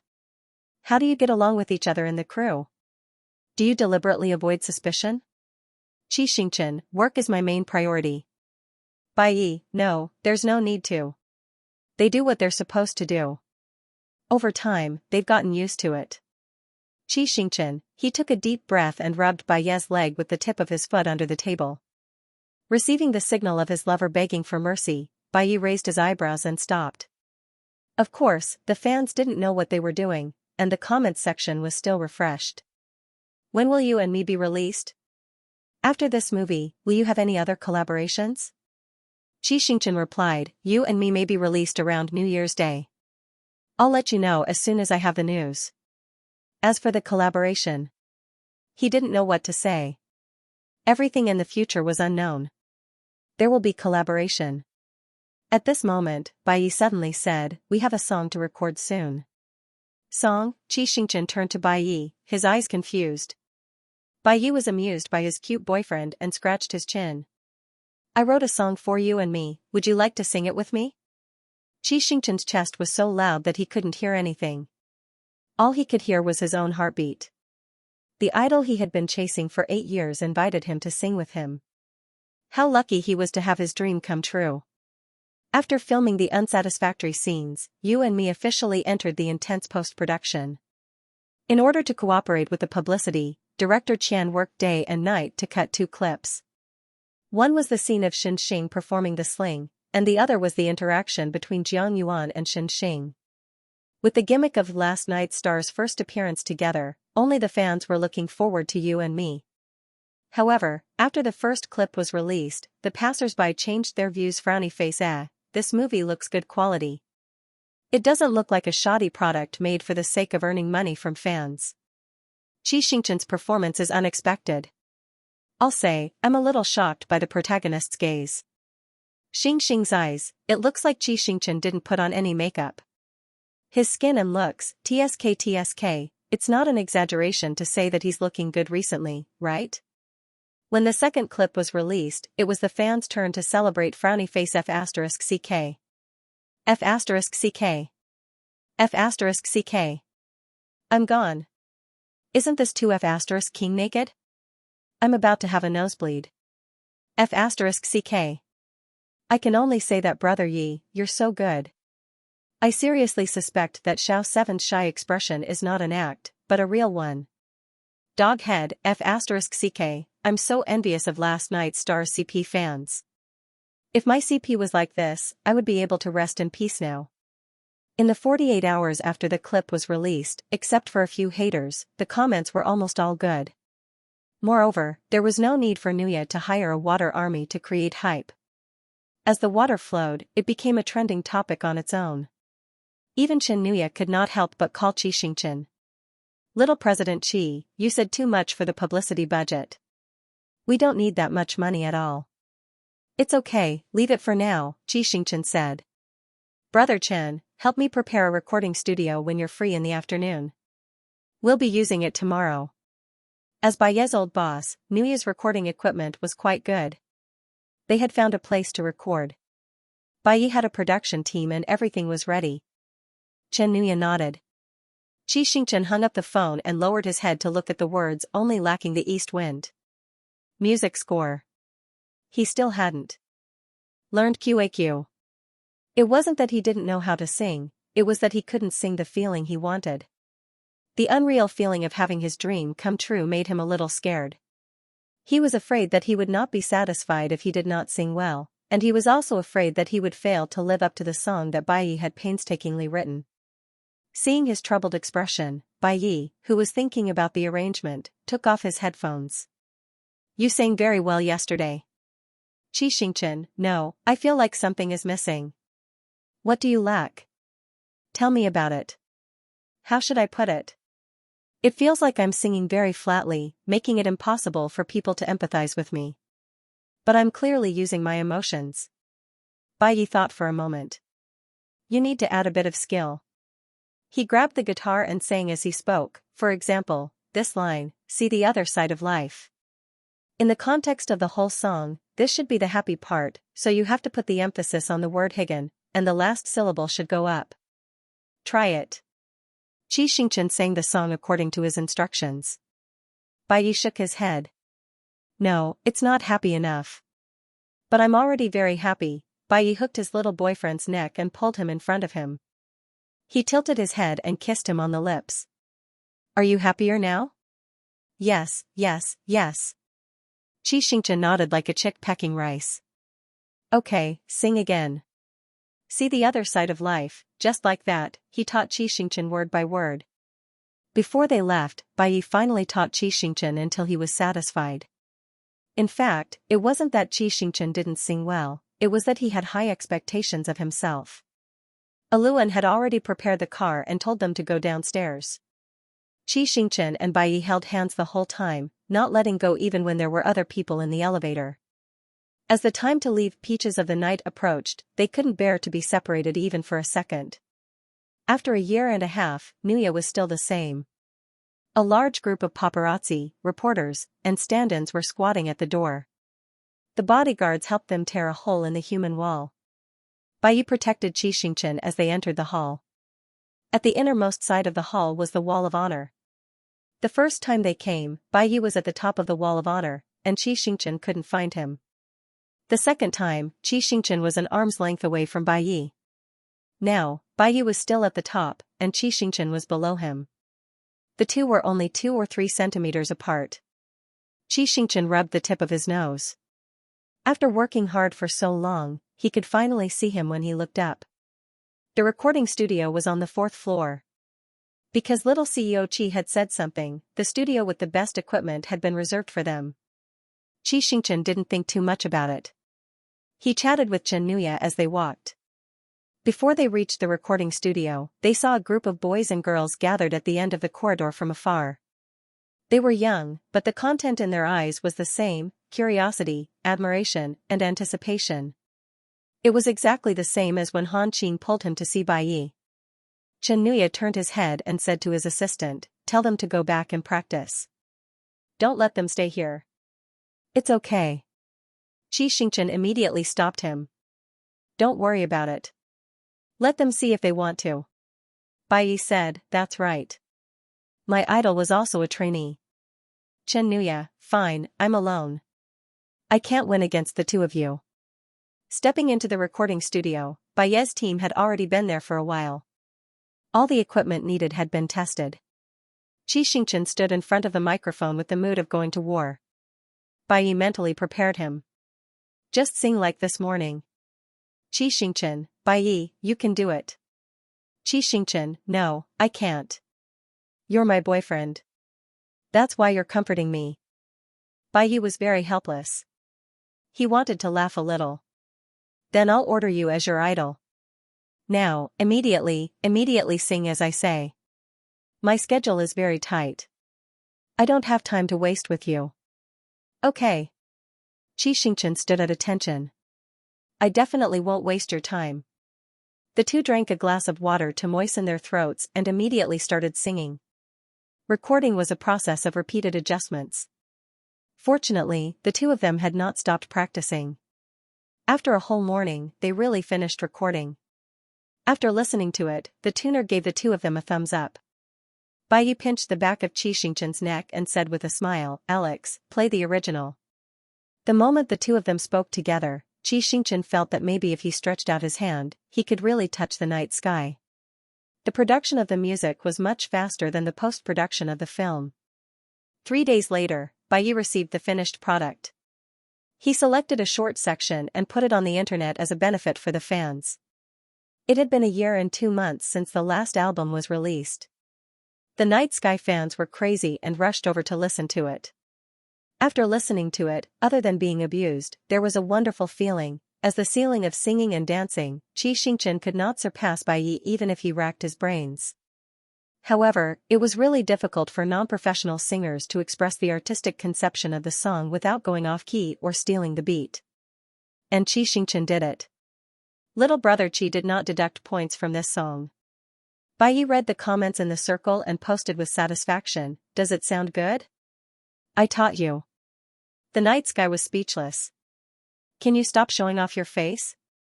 The exposure of the theme song naturally pushed the popularity of you and me by a lot. Taking advantage of the east wind, Bai Yi and Xianxia were almost not idle. They devoted themselves to the promotion of the movie. In addition, invitations to the New Year's Eve party and the year-end festival were continuously sent to the two of them, and they sincerely hoped that the two of them would perform together. Bai Yi and Xianxia discussed and chose a live party on a certain channel. Last year, Bai Yi sang on stage while Xianxia listened and waited in the hotel. This year, they were able to stand beside each other openly and sing their own songs. After the New Year's Eve party, as Xianxia had said, You and Me was released on New Year's Eve. On the day of the premiere, You and Me had a combined box office of more than 80 million yuan. The combined box office accounted for 21.9%, the screening accounted for 19.7%, and the attendance rate was as high as 60.3%. It directly became the New Year's Eve box office champion. Xianxia lay in bed, his heart pounding. But what was even more pounding than his heart was his phone. Countless friends had sent congratulatory messages, including director Qian. Yes, that's right, director Qian and the scriptwriter began to cry again. However, the box office of 80 million yuan was pre-sold, and Xianxia was a little afraid that he would not be able to continue. Who knew that in the next few days, he would receive calls from Iran starting with F***ck every day. F***ck, Xing, the box office of Dehydration has exceeded 150 million yuan. F***ck, Dubon's rating is now 8.5. F***ck, the box office has exceeded 100 million yuan in one day. F***ck, several senior film critics gave 4.5 stars and above. Look at this momentum, the reputation of You and Me is going to explode. Listening to the numbers given by Iran, Xianxia felt a lot more at ease. After all, it was the result of 2 years of hard work by director Qian and the scriptwriter, and the entire cast and crew. A serious attitude was bound to produce good works, and everything that came with a good work was the reward that those who worked hard deserved. He continued to calmly go from city to city for road shows, completely unaware that unknowingly, he had become one of the top male stars in the domestic box office of 1 billion yuan. At the end of January, Xianxia received a message from Xianxia. The Supreme Court had approved Tao Tao's death sentence, and the expected execution date was February 6. However, Because it happened to be New Year's Eve, the execution was delayed 3 days and scheduled for February 9. Xianxia handed the phone to Bai Yi. After reading it, Bai Yi was silent for a moment and kissed his little boyfriend's forehead. At the beginning of February, the Huajing Awards ceremony was held in City S. On that day, the 57 groups of participating film creators were all present. The domestic and foreign media crowded the interview area. It was an unprecedented grand occasion. Unlike the Golden Falcon Awards where they secretly wore couple suits to show off their love, this time, Xianxia and Bai Yi were generous. Jiang and Xiao Man worked together, from their hairstyles to their shoes, and even their hair exuded the smell of dog food. You and Me was the 23rd entry. Xianxia and Bai Yi walked side by side on the red carpet. The media below cheered. Last night, the stars held hands. Bai Yi, hug your boyfriend and take a picture. Kiss him, kiss him. Hearing this, Bai Yi frowned unhappily. He's shy, don't make excessive requests. Instead, Xianxia touched her red earlobe and took the lead to hold Bai Yi's arm. The media whistled and took photos, and the magnesium light almost turned the dark day into day. In the midst of the hubbub, Xianxia and Bai Yi took the pen and signed on the signature board. The two small names nestled together, and the space was so small that no one could squeeze in. After the photos and interviews, a group of people crowded into the auditorium and found their seats with their names on them. When the 57 groups of guests arrived, the ceremony officially began. The first to be presented were the Best Cinematography, Editing, Art Direction, and other technical awards. You and Me was nominated for 2 categories and won the Best Cinematography Award. Then, the Professionalism Award and Lifetime Achievement Award were presented. These naturally had nothing to do with the crew of You and Me, but their expressions were extremely serious. The veterans who had worked hard for the film industry all their lives deserved the respect of all filmmakers. Finally, it was the Art Awards. In the Arts category, the Best Supporting Actor and Actress category was first. When the guest announced, the winner of the Best Supporting Actor category is Bai Yi, Xianxia shot up from his seat with a whoosh. The host couldn't help laughing. Xianxia, sit down. It's your boyfriend who won the award. Xianxia was pushed back into his seat by Bai Yi. When he realized what he had done, his entire face scrunched up into a handsome awkward character. In order to appease his boyfriend, Bai Yi quickly took the trophy, thanked everyone, and left immediately. Xianxia wanted to cry. What should I do? I'll definitely be on the hot search list tomorrow. It's okay. Bai Yi patted his back. You're happy for me. This reaction is normal. Xianxia was indeed happy for Bai Yi. It was hard to imagine that there was someone in the world who could do everything well. And this person was his. He was even happier. Xianxia stopped smiling. Then how should I respond when I'm on the hot search list? Should I explain or laugh with everyone? No need to respond, Bai Yi said. If you win Best Actor, the public's attention will naturally shift. Xianxia quickly waved his hand. No. I don't want to win Best Actor. To me, this filming experience is the best award. When he spoke, his eyes were sincere. Bai Yi let out a sigh of relief. If a person could be down to earth and not bite off more than they could chew, they would definitely be the best in any industry. Okay, stop being so lovey-dovey, Director Qian reminded them. The Best Actor nominees are about to be announced. Be quiet. Xianxia and Bai Yi looked at each other, stuck out their tongues, and quietly watched the list of nominees on the screen. There were a total of 4 nominees for this year's Best Actor award. To his surprise, Xianxia saw himself at the end of the list. Although it was unexpected to be nominated, it was also reasonable. You and Me was able to win so many awards and was even vaguely the biggest winner of this year's Huajing Awards. This meant that it was definitely recognized by both the market and the industry. It was understandable for it to be nominated for another Best Actor award. Xianxia was not stressed at all. He was still thinking about the embarrassing situation just now. He half-heartedly watched the guest open the envelope. The winner of this year's Best Actor award is, who could it be? Xianxia thought to himself. It was probably the big brother. The next moment, the guest announced the winner's name. He is Xianxia. Congratulations, Xianxia. Xianxia, how is it possible? How could it be him? Am I dreaming? Xianxia looked at Bai Yi blankly. His reaction made everyone laugh again. Half asleep, he was pushed onto the stage by director Qian. He received the heavy trophy and gave a bunch of unintelligible thanks. After Xianxia finished, the host smiled and said, "There are only a few people who can be crowned the best in one battle. This is enough to prove Xianxia's excellence." At such a happy moment, I wonder if Bai Yi has anything to say to Xianxia. When the host cued Bai Yi, the camera turned to the audience. The host passed the microphone to Bai Yi. Bai Yi thanked him and stood up. However, his line of sight had never shifted. It was fixed on the person holding the trophy under the spotlight. The young man who was always hardworking and humble. Bai Yi raised his chin slightly. There seemed to be light in his eyes. "You used to look up to me. From now on, it's my turn to look up to you." After the Huajing Awards, Xianxia and Bai Yi turned off their phones, computers, and other communication tools. They stopped all work and communication and stayed together to watch movies and sing songs every day. When they were hungry, they would cook together. When they were sleepy, they would snuggle up to each other and sleep. With their lover by their side, even their dreams were sweet. They stayed together until the night before the New Year. They said goodbye briefly and returned to their respective homes. To Xianxia, the Qi family was his biggest concern in the world other than Bai Yi. To Bai Yi, although there was no difference between a book and a book, he could not bear to see his parents celebrate the New Year alone after spending nearly 2 years with the book's family.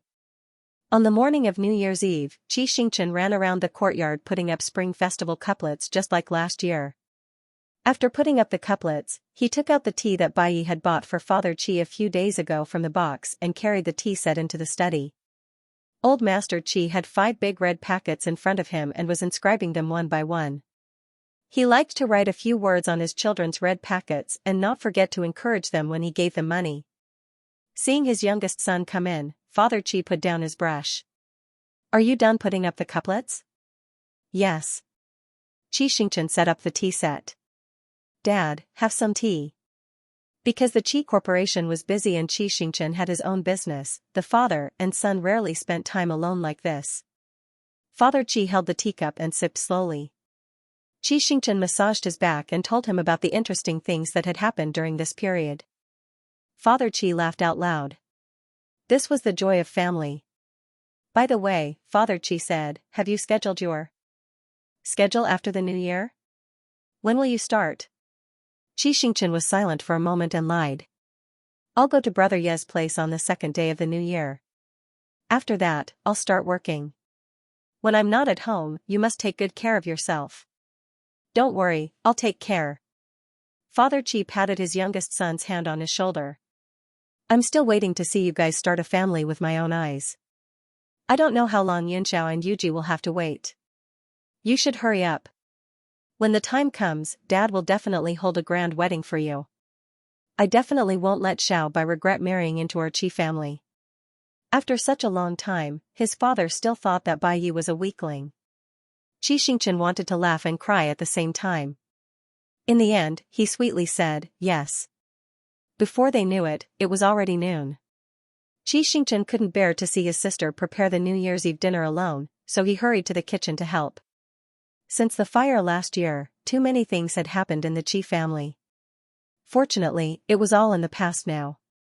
In order to celebrate their survival and to make the upcoming New Year go smoothly, Qi Yuji made a long menu last night.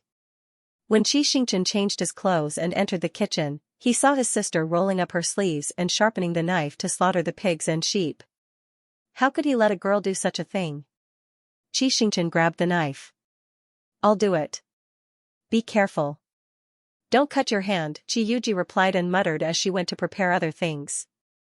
After a while, the meat was cut. Xianxia grabbed the fish, washed it, and threw it into the broth that he had prepared. Qi Yuji panicked. "Hurry up and take it out. You didn't remove the organs or scales." "I remember you saying that fish scales and organs are nutritious," Xianxia said innocently. "That's why I cooked the whole fish. I didn't know anything back then." Later, when dad and brother weren't around and I went to the company to take care of things, I realized that I was really well protected by my family. I didn't do any household chores. You all closed your eyes and said that the food I cooked was delicious. Xianxia stuck out her tongue. I have to study hard in the future. I won't cheat you guys again. It's okay, Xianxia tucked her loose hair behind her ear. Continue to be a rich young lady. You should be like that. The last dish needed a long time to cook in the casserole. While waiting for the dish to be cooked, Xianxia ran to the backyard to find Xianxia. He often ran outside, so the task of looking after the two Fergana horses fell on Xianxia. The Qi family had breeders, but the horses needed to be close to their owners to maintain a happy mood. Xianxia would come to see them every few days. It was the same today. He was holding a brush to comb the horses' manes. Xianxia also picked up a brush and followed his example to brush the other horse. However, perhaps because he did it the wrong way, his face was sprayed with spit by the horse. Xianxia couldn't help but laugh. He pulled his brother aside and took out a handkerchief to wipe his face. Thanks to you, the Qi family can survive this year. Don't say that, Xianxia pouted. I'm also a member of the Qi family. Xianxia paused. Xing, I always feel that you're hiding something from me.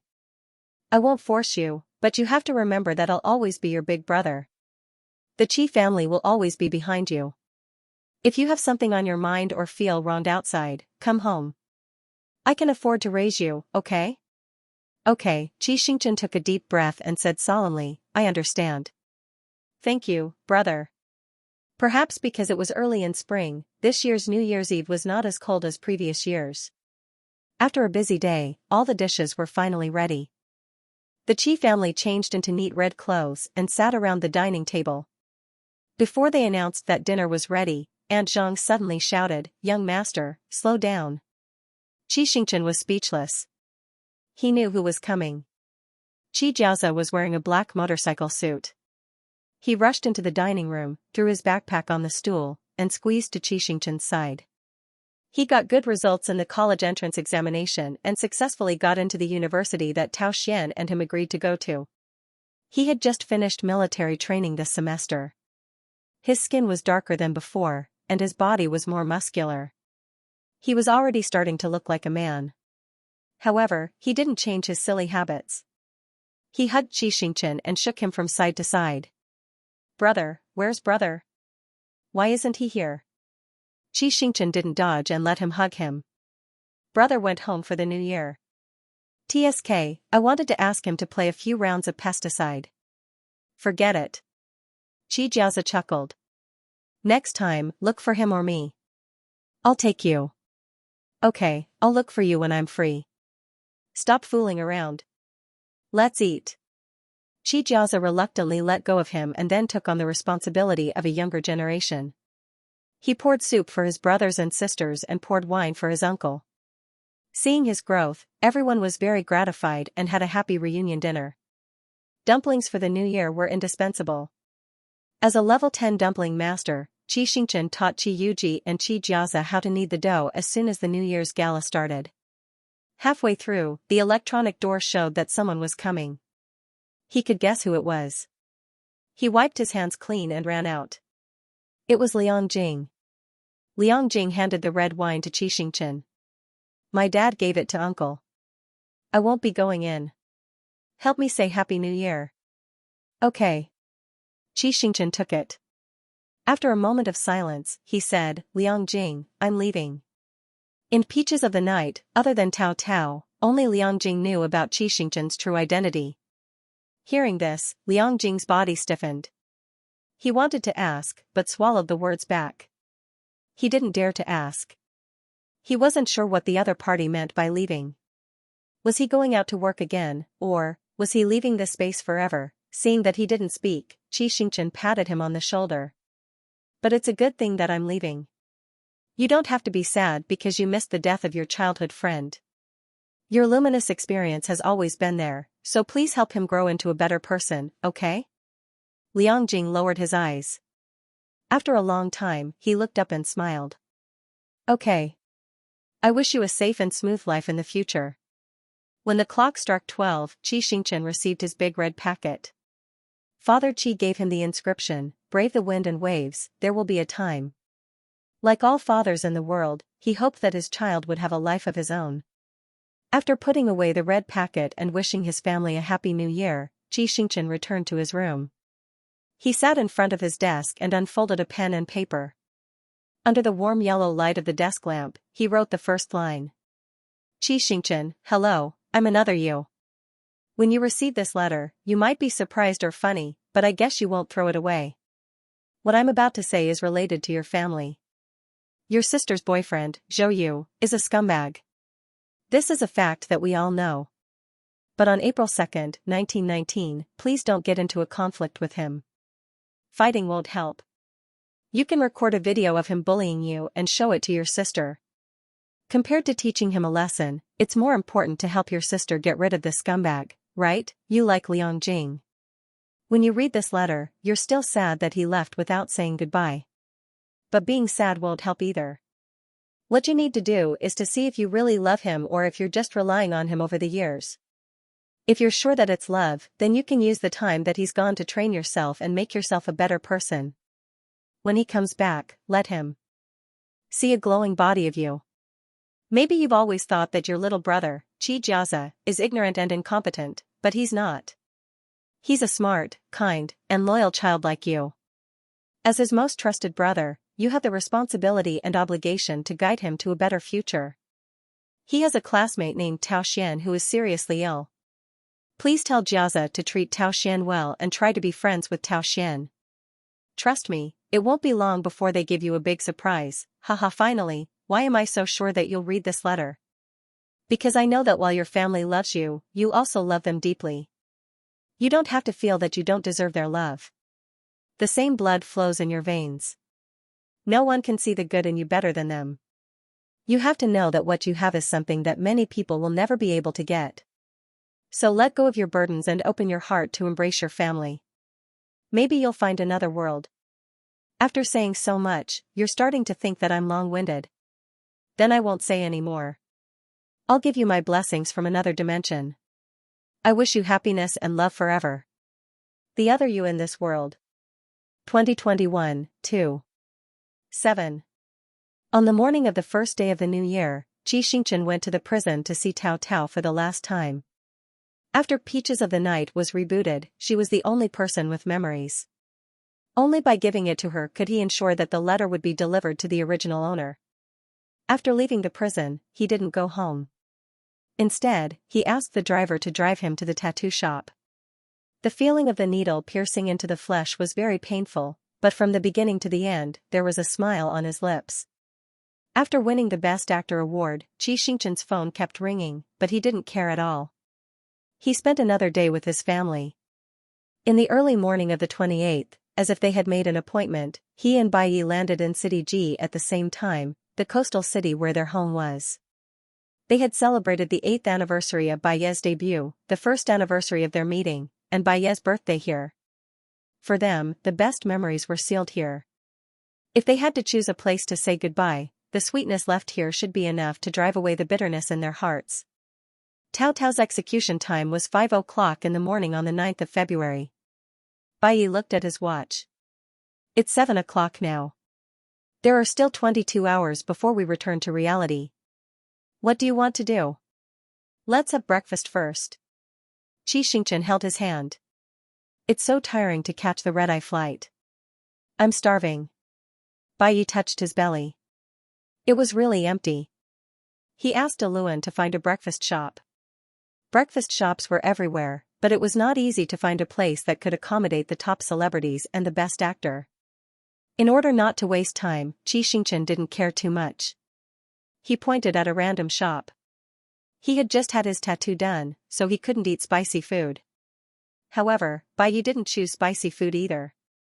Under the surprised eyes of the passers-by, the two superstars ate all the breakfast on the table.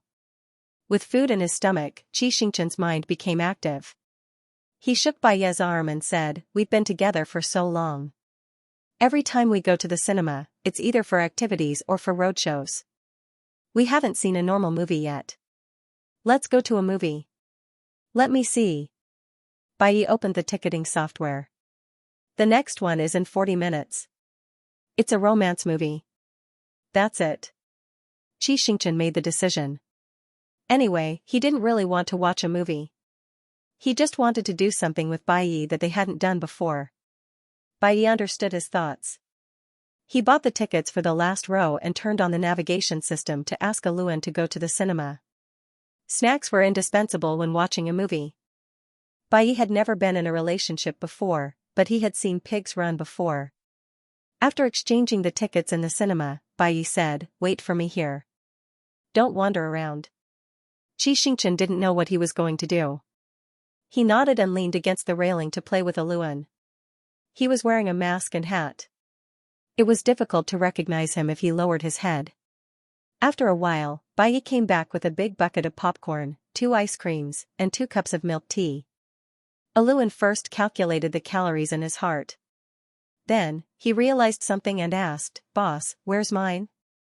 Xianxia picked up the topmost popcorn in the bucket and stuffed it into Bai's mouth. "Eat it. There's still time to eat it." Bai chewed. "It's easy to be photographed here. No, this one has the darkest color. It's covered with the most butter and sugar. It's the most delicious. We won't be able to find it in the dark."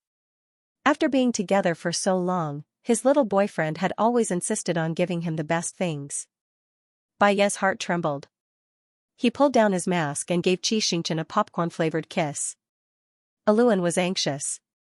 "No, boss, you have to control me. I don't have any snacks." Unfortunately, Aluan's protest was ineffective. The cinema broadcast announced that the tickets could be checked. The two of them each carried a pile of snacks and laughed as they went to check the tickets. There were not many people in the cinema on the morning of the second day of Chinese New Year. In the last row, there were 2 couples.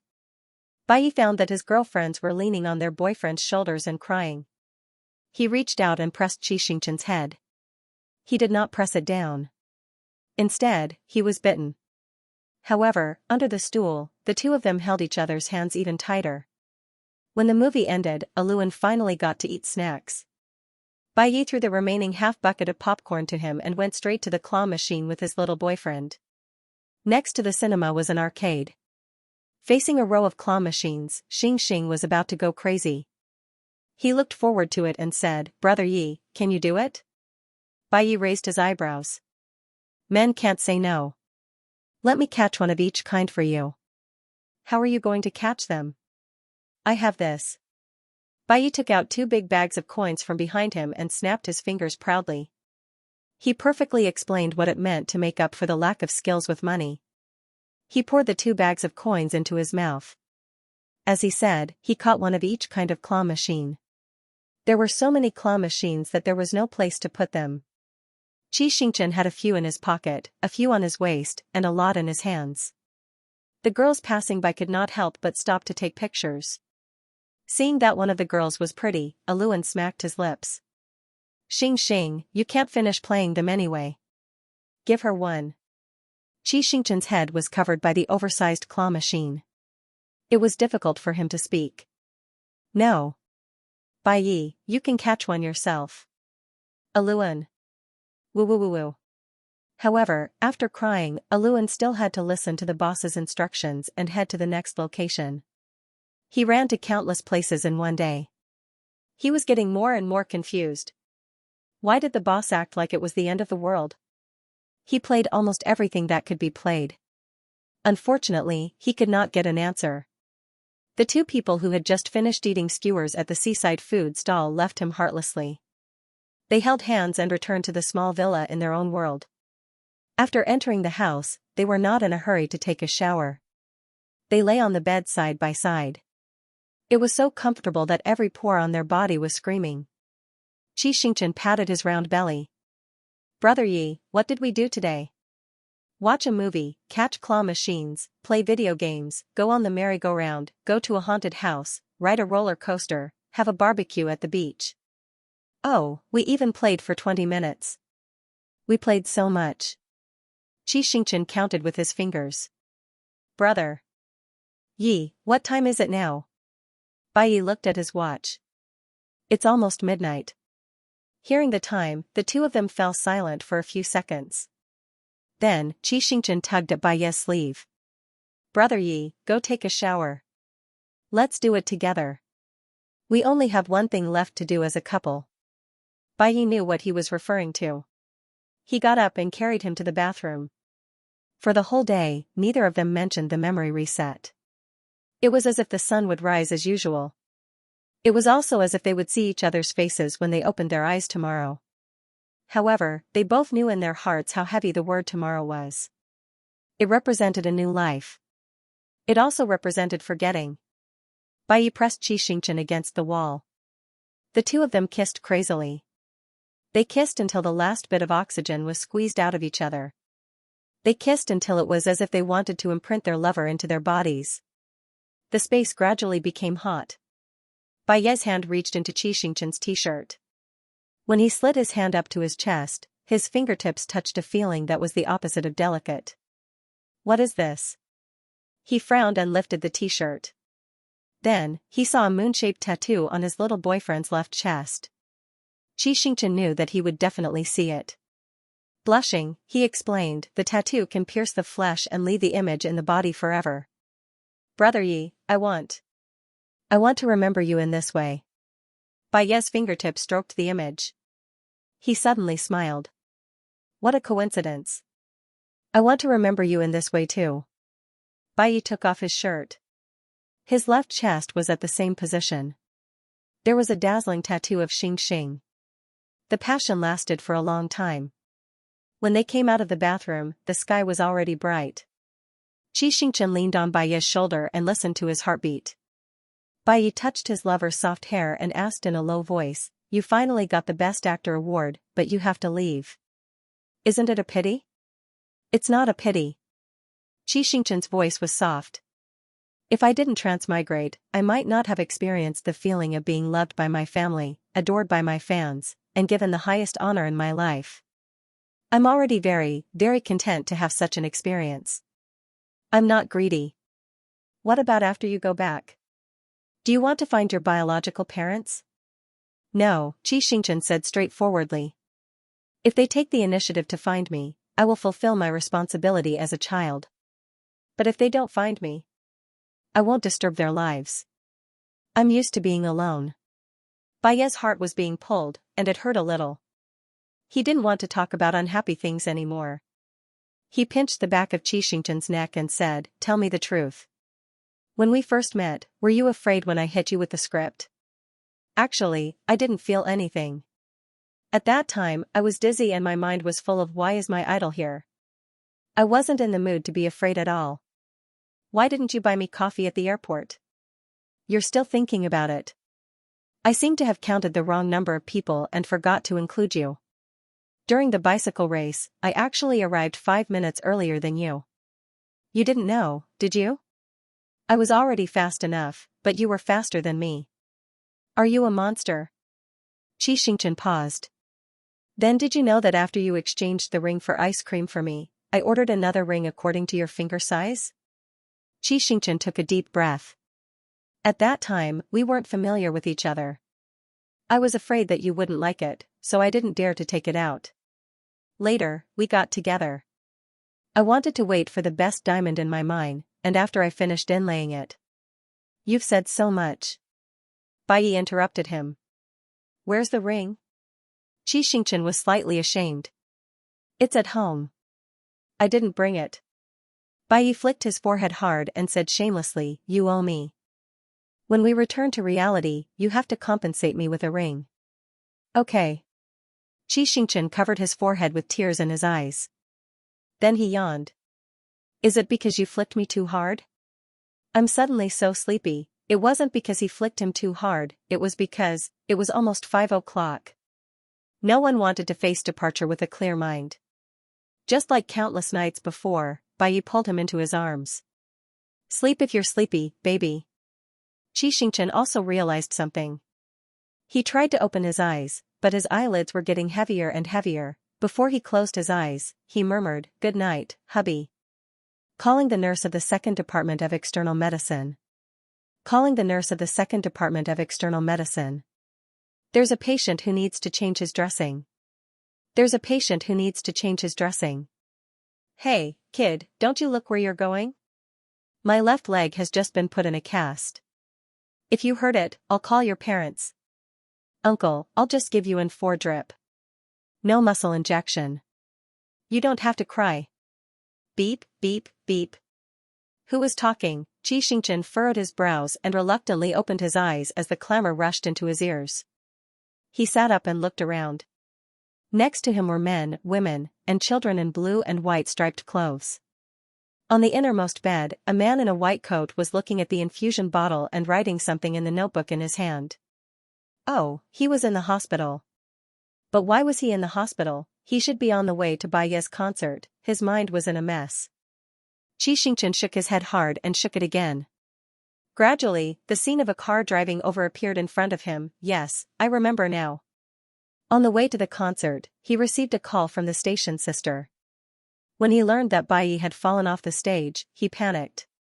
He was accidentally hit by a car. Oh my God, he was whole now, right? Xianxia hurriedly lifted the quilt and looked down carefully. Yes, his arms and legs were still there. What about his face? Would it be disfigured? He pulled out the needle in his hand and rolled out of bed. When he stood up, his neck was slightly stiff. He held his neck and ran to the public bathroom. He stood in front of the mirror and looked around. The result was gratifying. His face and brain were still there, but there was a heavy collar around his neck. Very good, except for the injury on his neck, he was whole. No, he was happy for only 3 seconds. Xianxia had a strange feeling in his heart. He was not whole. He seemed to be missing something. He unbuttoned his hospital gown and looked at his chest. The skin there was smooth and delicate, not damaged at all in the car accident. But he was sure that it should not be like this. He was missing something. Great panic swept from the bottom of his heart. He had a faint premonition, if he did not figure out what he was missing, he might be like a walking corpse for the rest of his life. He would live in numbness and regret forever, without caring about what others thought. He ran out like a madman. He grabbed a nurse and pointed to his chest. Do you know what I'm missing? Ah, the nurse was so scared that she closed her eyes and screamed. Xianxia threw her off and ran a few steps. He grabbed a middle-aged woman. Auntie, do you know what I'm missing? Bah, the middle-aged woman spat. Young man, you look like a decent person. How could you do such a thing? Someone come, he's being a hooligan. The middle-aged woman yelled. Soon, Xianxia was surrounded by a circle of people. A few girls blushed and peeked at him through the gaps between their fingers. The rest of them were amazed. Maybe because he did not look like a hooligan, someone in the crowd said, could he be crazy? Crazy? That's possible. Didn't he ask what he was missing? I think he might have lost his heart. Ha ha ha ha. Lost his heart, Xianxia froze in place. His mind was filled with the words lost his heart. He reached out and touched his heart. Through the skin, there seemed to be a mark of the moon.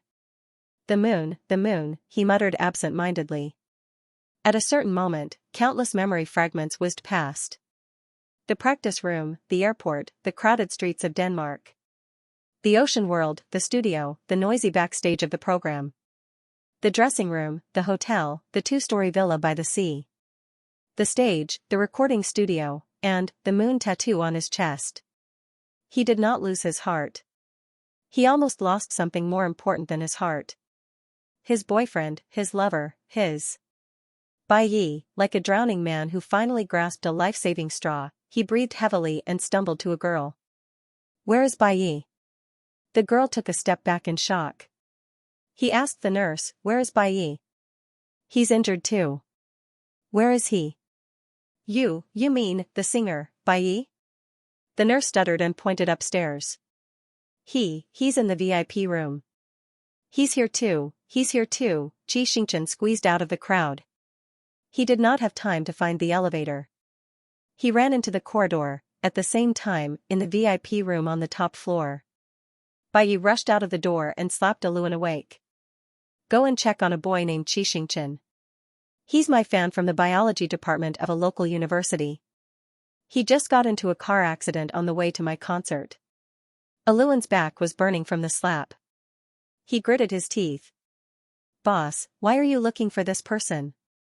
Besides, there are a lot of people named Xianxia. Where am I going to find him? Don't be long-winded. Bai opened his palm. This ear monitor was given to me by him. You can also ask the fan club. Boss. Xiao Man, who had been taking care of him in the hospital, said weakly. I think I know this Xianxia you're talking about. I often go to the general ward on the 5th floor to peek at him because he's good-looking. 5th floor, Bai glanced at his floor. It was 28. Boss, your arm is injured. Do you want me to take a look at it for you? Before Xiao Man could finish, Bai, whose arm was still in a cast, had disappeared. Without waiting for the elevator, Bai rushed into the stairwell and muttered, 27, 26, 25.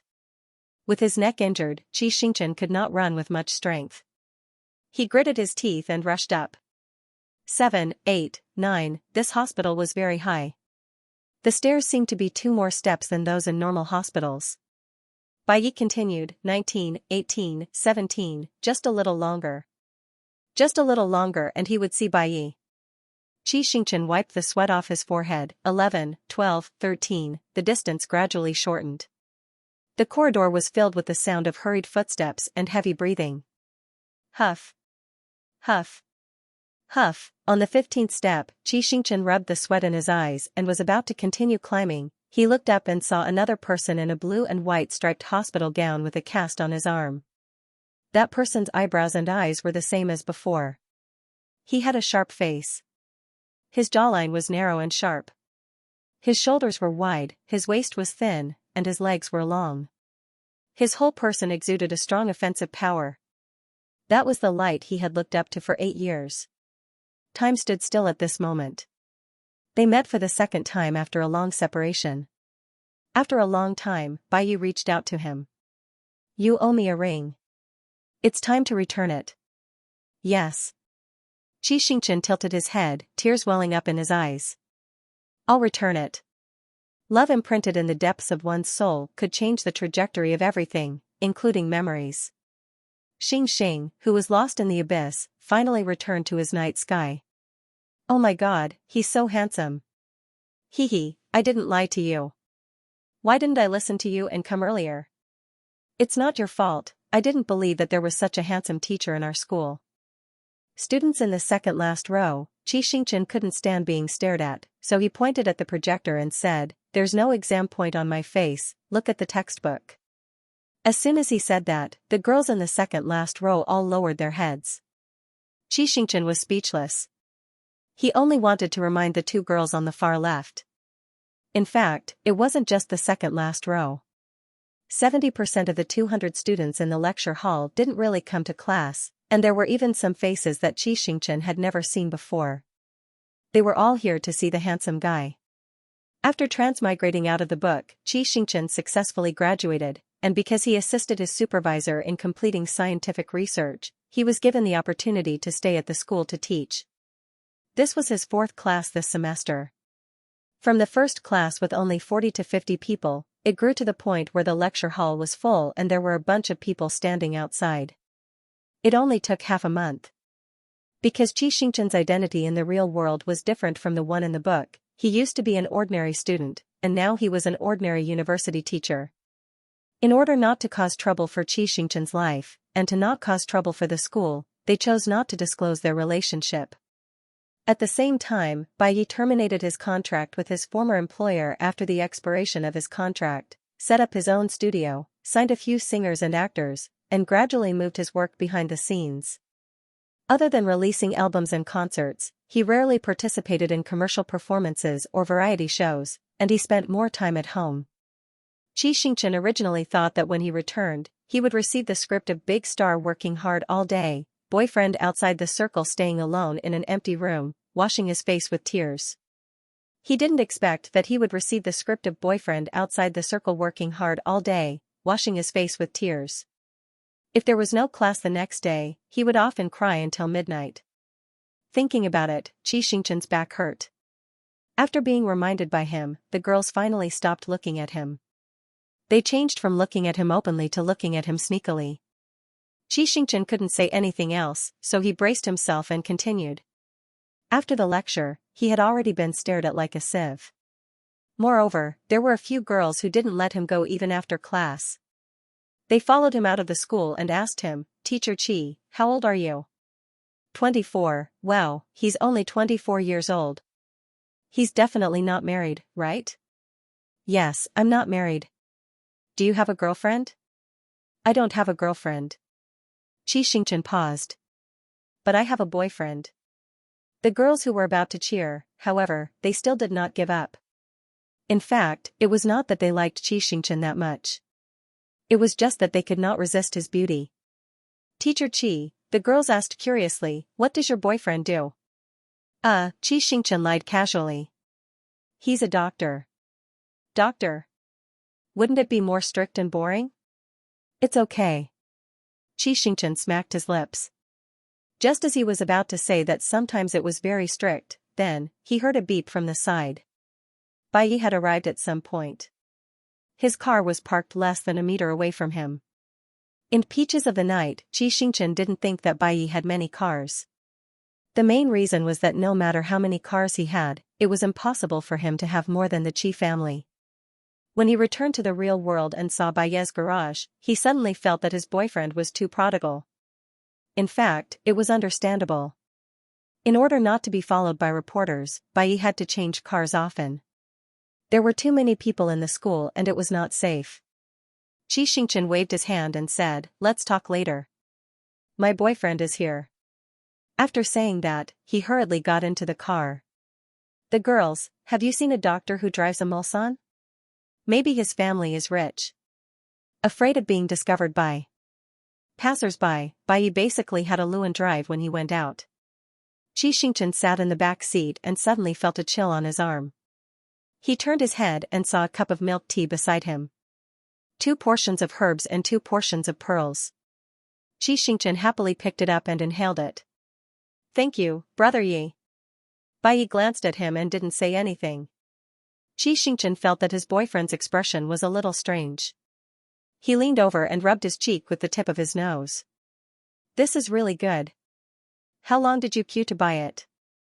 Without waiting for Bai Yi to speak, Aluan interrupted, first, I queued up to buy it. The boss is only responsible for paying. Second, you are not allowed to show off your affection in front of me. Otherwise, I will drive the car into the river. The child was driven crazy. Feeling Aluan's strong resentment, Xianxia sat up straight and held Bai Yi's arm to drink the milk tea obediently. Strangely, Bai Yi didn't say anything along the way. When they entered the house, Xianxia finally knew why Bai Yi was silent. Bai Yi pressed him against the closet and fiercely bit his lips. He asked, am I very strict and boring? Xianxia was a little bit hurt by his bite, but he was also a little emotional. As the time they spent together grew longer, not only did he not find the shortcomings of the person in front of him, but he also liked him more and more. He liked the smile on his lips, the frown on his eyebrows, the raised corners of his eyes when he pretended to be angry. He liked every expression, every movement, and every subtle expression. He liked him so much that he couldn't be saved. Xianxia explained in a low voice, I fooled them. I heard you say it's okay with my own ears. Bai Yi raised his left eyebrow. I think you are fooling me. I wouldn't dare to fool you even if you gave me 100 guts. Who knows how much guts you have? Bai Yi quickly took off his boyfriend's jacket. Didn't you say I'm a doctor? Come, let me check. Under the pretext of checking his body, Xianxia was dragged into the bedroom by Bai Yi. He also carried out the role of a doctor to the end. One moment, he checked whether his waist muscles were strong, the next, he checked whether his anterior glands were healthy. After repeatedly checking twice, the sky was dark. Dr. Bai finally let him go and went to the kitchen to cook with the compassion of a doctor. There was nothing left after the milk tea with 2 portions of herbs and 2 portions of pearls was digested. Xianxia rubbed his flat belly and planned to do something else to distract himself. He thought of the night peach and got out of bed, turned on the computer and clicked on the page he saved 2 years ago. A white light flashed and suddenly, the world in front of him spun. When he recovered from the dizziness, Xianxia was surprised to find that he was not at home, but on a street. The name of the street was Very Mary Sue. It did not belong to the city he and Bai Yi lived in, but it was strangely familiar. He thought for a few minutes and suddenly remembered.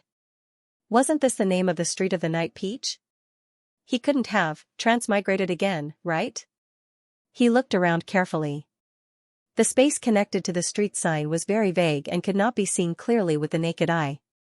Xianxia walked in front of the space and tried to put an arm in. A strong suction force came and almost sucked him away. Xianxia was ecstatic.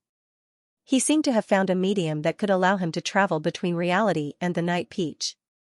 Because that street sign was the place where he had just fallen. In other words, as long as he opened the Night Peach, he could transmigrate. If he wanted to leave, he could go to the sign and leave. After starting work, Xianxia was much calmer, but at this moment, he was so happy that he could not help but jump a few times. After jumping, he could not wait to run forward. He had been to this place many times, and he would never forget that the Qi family's company was not far away from the corner, the Qi Corporation. The time in the book was about the same as the time in the book. It was also 6 o'clock in the evening.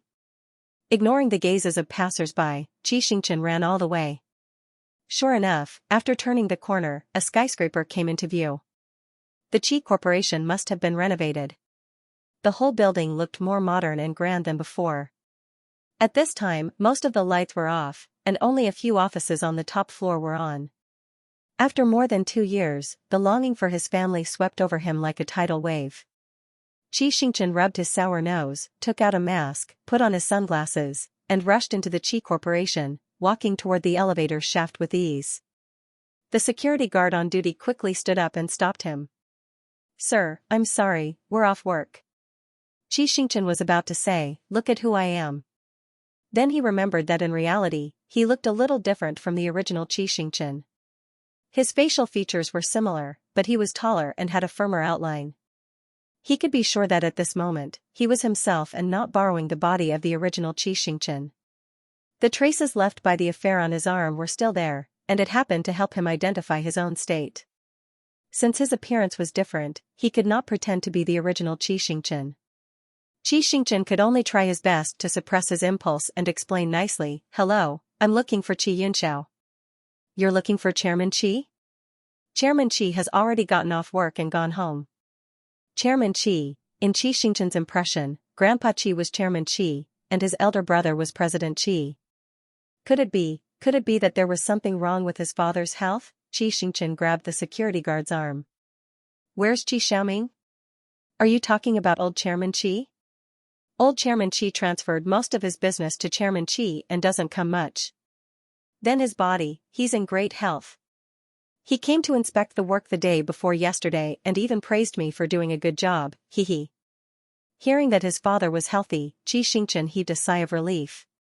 Before the reboot, Qi Xiaoming had always wanted to hand over the company to his eldest son, and now it seemed that it was about to happen. "But," Xianxia asked curiously, "if Chairman Qi is home, who's working overtime upstairs?" "I'm not sure, maybe it's third young master. I only saw him come in today, but I didn't see him go out." Xianxia felt a strong sense of disconnect when he heard the words third young master. For a moment, he was stunned and did not say anything.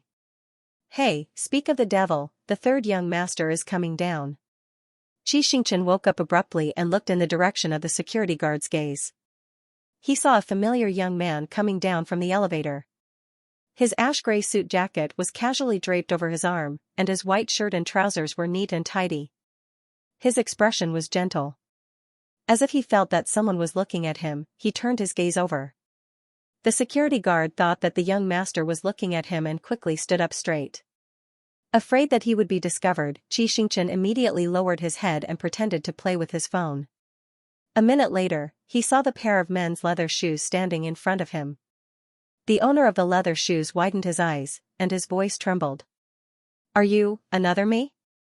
At first, when Sister Tao Tao gave me that letter, I thought that someone was playing a prank. It wasn't until April 2nd, when Zhou Yu really asked me to fight in the company's corridor that I started to believe your words. I didn't fight with him that day. Like you said, I Recorded a video of him scolding me and my sister. I gave it to my sister, and she broke up with Zhou Yu immediately. Later, she found a new boyfriend, and he was quite good in terms of education, looks, and family background. He treated her very well, and Dad was very satisfied and had already started to talk about marriage. I've also done what you wrote for Xianxia.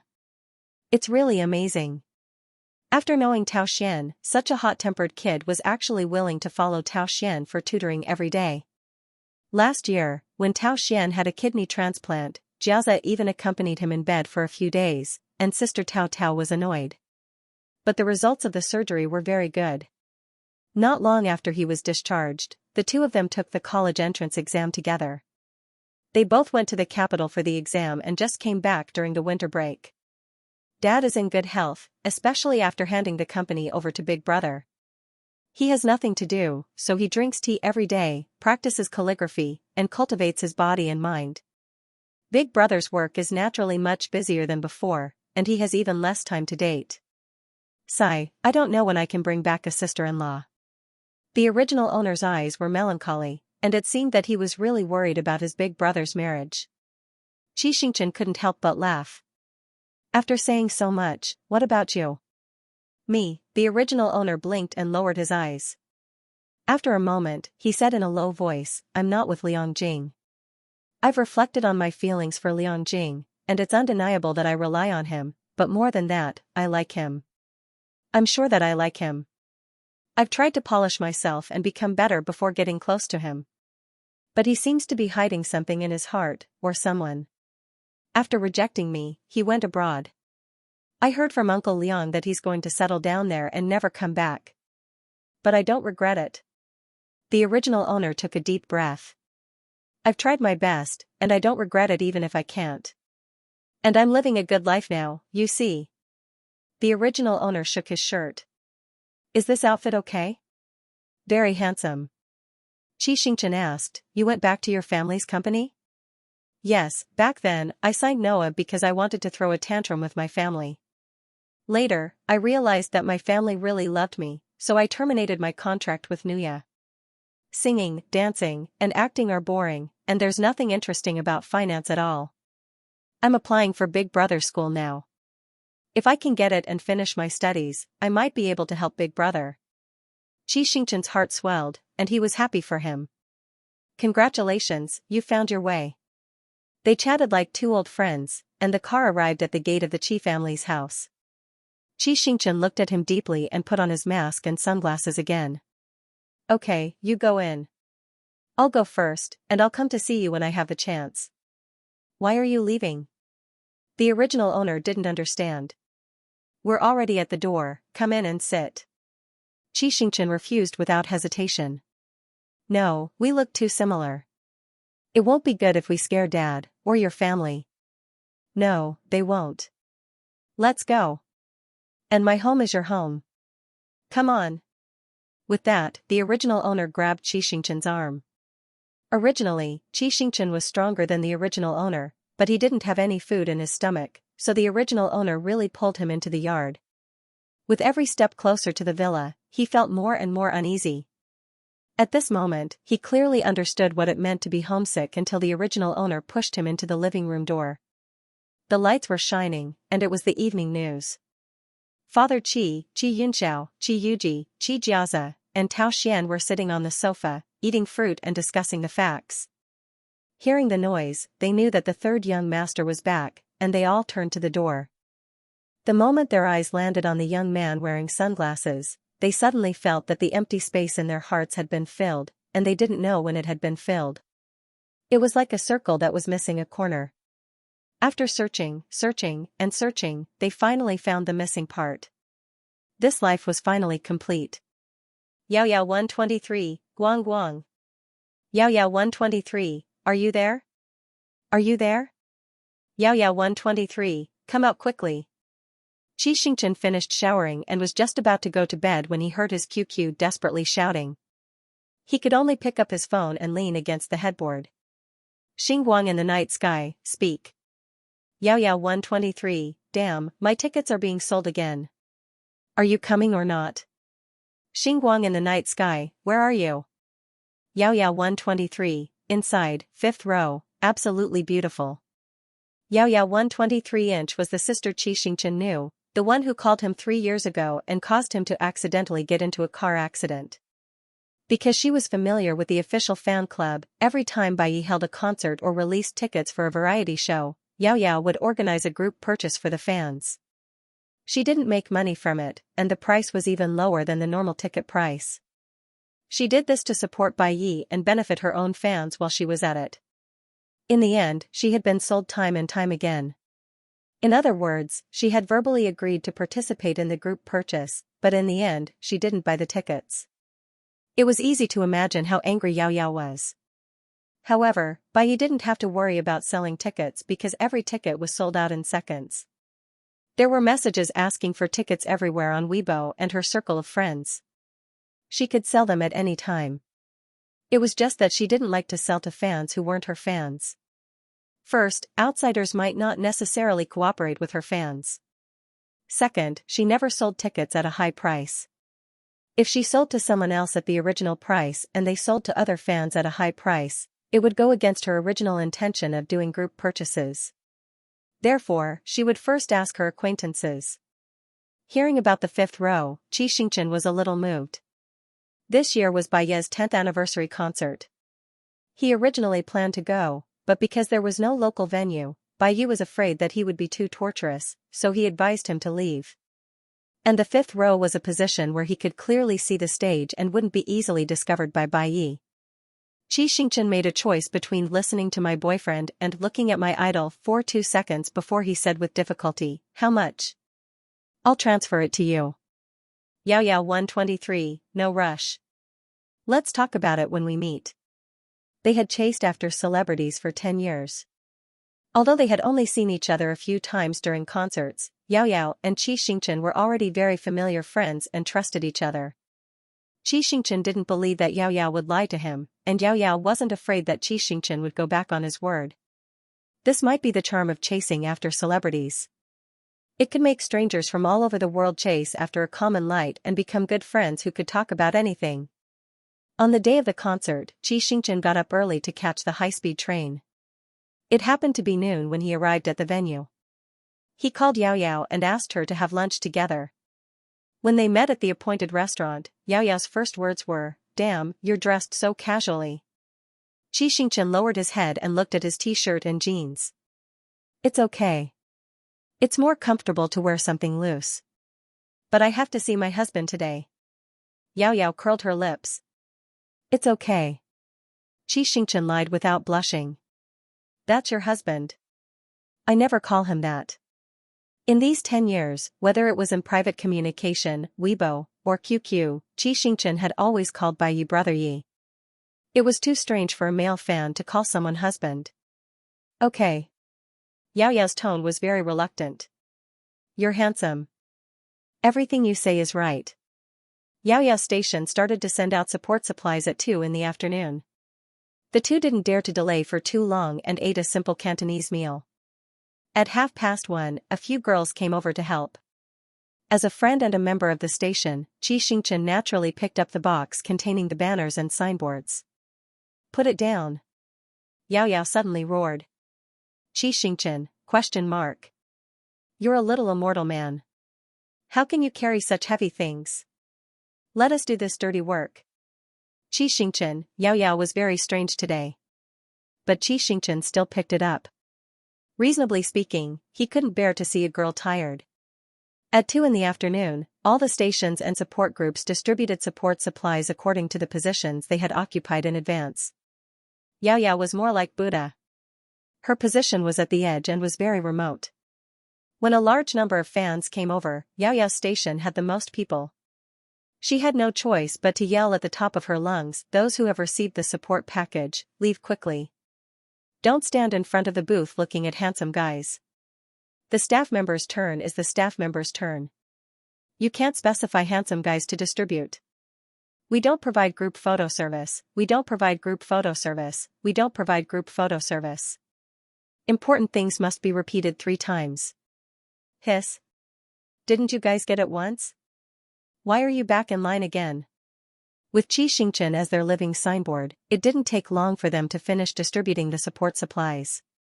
There was still some time before the entrance. It was too sunny outside, so Xianxia and Yao Yao went to a nearby cafe. After ordering, Yao Yao couldn't help but sigh as she looked at the youthful boys and girls outside the window. It's been 10 years. Yes, it's been 10 years. Xianxia recalled for a moment. When Brother Yi debuted, I was just in junior high school. At that time, I was thinking about which university to go to every day. In the end, I've already been teaching at a university for a year. It had been exactly 3 years since he returned to the real world. Then you're much younger than me. I was a fan of Brother Yi in university. He accompanied me to graduate, work, get married, and have children, but he didn't seem to have changed at all. He's still that young man from back then. Yes, Xianxia thought. Passion and dreams could make a person forever young. The image of Bai Yi sitting in front of the piano and singing quietly 10 years ago had already been engraved in the depths of his memory. No matter when, in his heart, Bai Yi would always be his young man. Perhaps it was because they thought of their experiences in the past 10 years that the two of them fell silent at the same time. When the waiter served coffee, Yao Yao took a sip. Guang, there are always people who say that star chasers are brainless. Do you think you're one? Xianxia didn't hesitate at all. If Brother Yi hadn't guided me, I still don't know what I would be like now. Me too. Yao Yao smiled. I won't hide it from you. Because of my hereditary obesity, I've always been called fat girl since I was young. In the beginning, I was young and didn't understand. Later on, I grew up and had my first awakening of love. There was a boy in my heart that I liked, and I felt more and more inferior. This kind of inferiority reached its peak during university. I watched my friends fall in love one after the other, and I was the only one who was still single. Because I was ugly, I was mocked by the boys in the entire university. I even wanted to die. Fortunately, there was Bai Yi. Even now, I still remember him saying that a person's value shouldn't be measured by their appearance. He said that there was no need to care about the outside world's opinions. No one would understand you better than yourself. He said that he had been hurt by rumors before, but if a person was so easily knocked down, he would be too much of a failure. He said that hard work wasn't for the sake of proving himself to others, but because he didn't want to let down the chance that the heavens gave him to be a human. Yao Yao took a deep breath. If it weren't for him, I would still be an old witch hiding in my room, not daring to see anyone. Perhaps I would have already passed away. It was him who gave me hope to continue walking. Did you know that every time he saw me at a concert, his gaze was as kind as when he looked at other beautiful girls? I'm really glad that I was his fan for 10 years. Xianxia felt the same way. His heart ached as he listened, but he also felt proud that he was Bai Yi's fan. His youth was the light that guided countless people out of the abyss. Therefore, Yao Yao said, he shouldered a lot of burdens that he shouldn't have shouldered for us. We all hope that his other half can understand him, respect him, and take good care of him. Although he didn't know why Yao Yao said all this, Xianxia silently remembered it in his heart. He would definitely treat Bai Yi well. At 4:40 in the afternoon, the stadium announced that they would enter. At 4:50, Xianxia found his seat. It was row 5, number 20. It was a very sweet coincidence. At 5:10, the first program of the concert began. The moment Bai Yi appeared on the elevator, the whole audience boiled over. Xianxia experienced this countless times and was also surprised by the fans' craziness for the umpteenth time.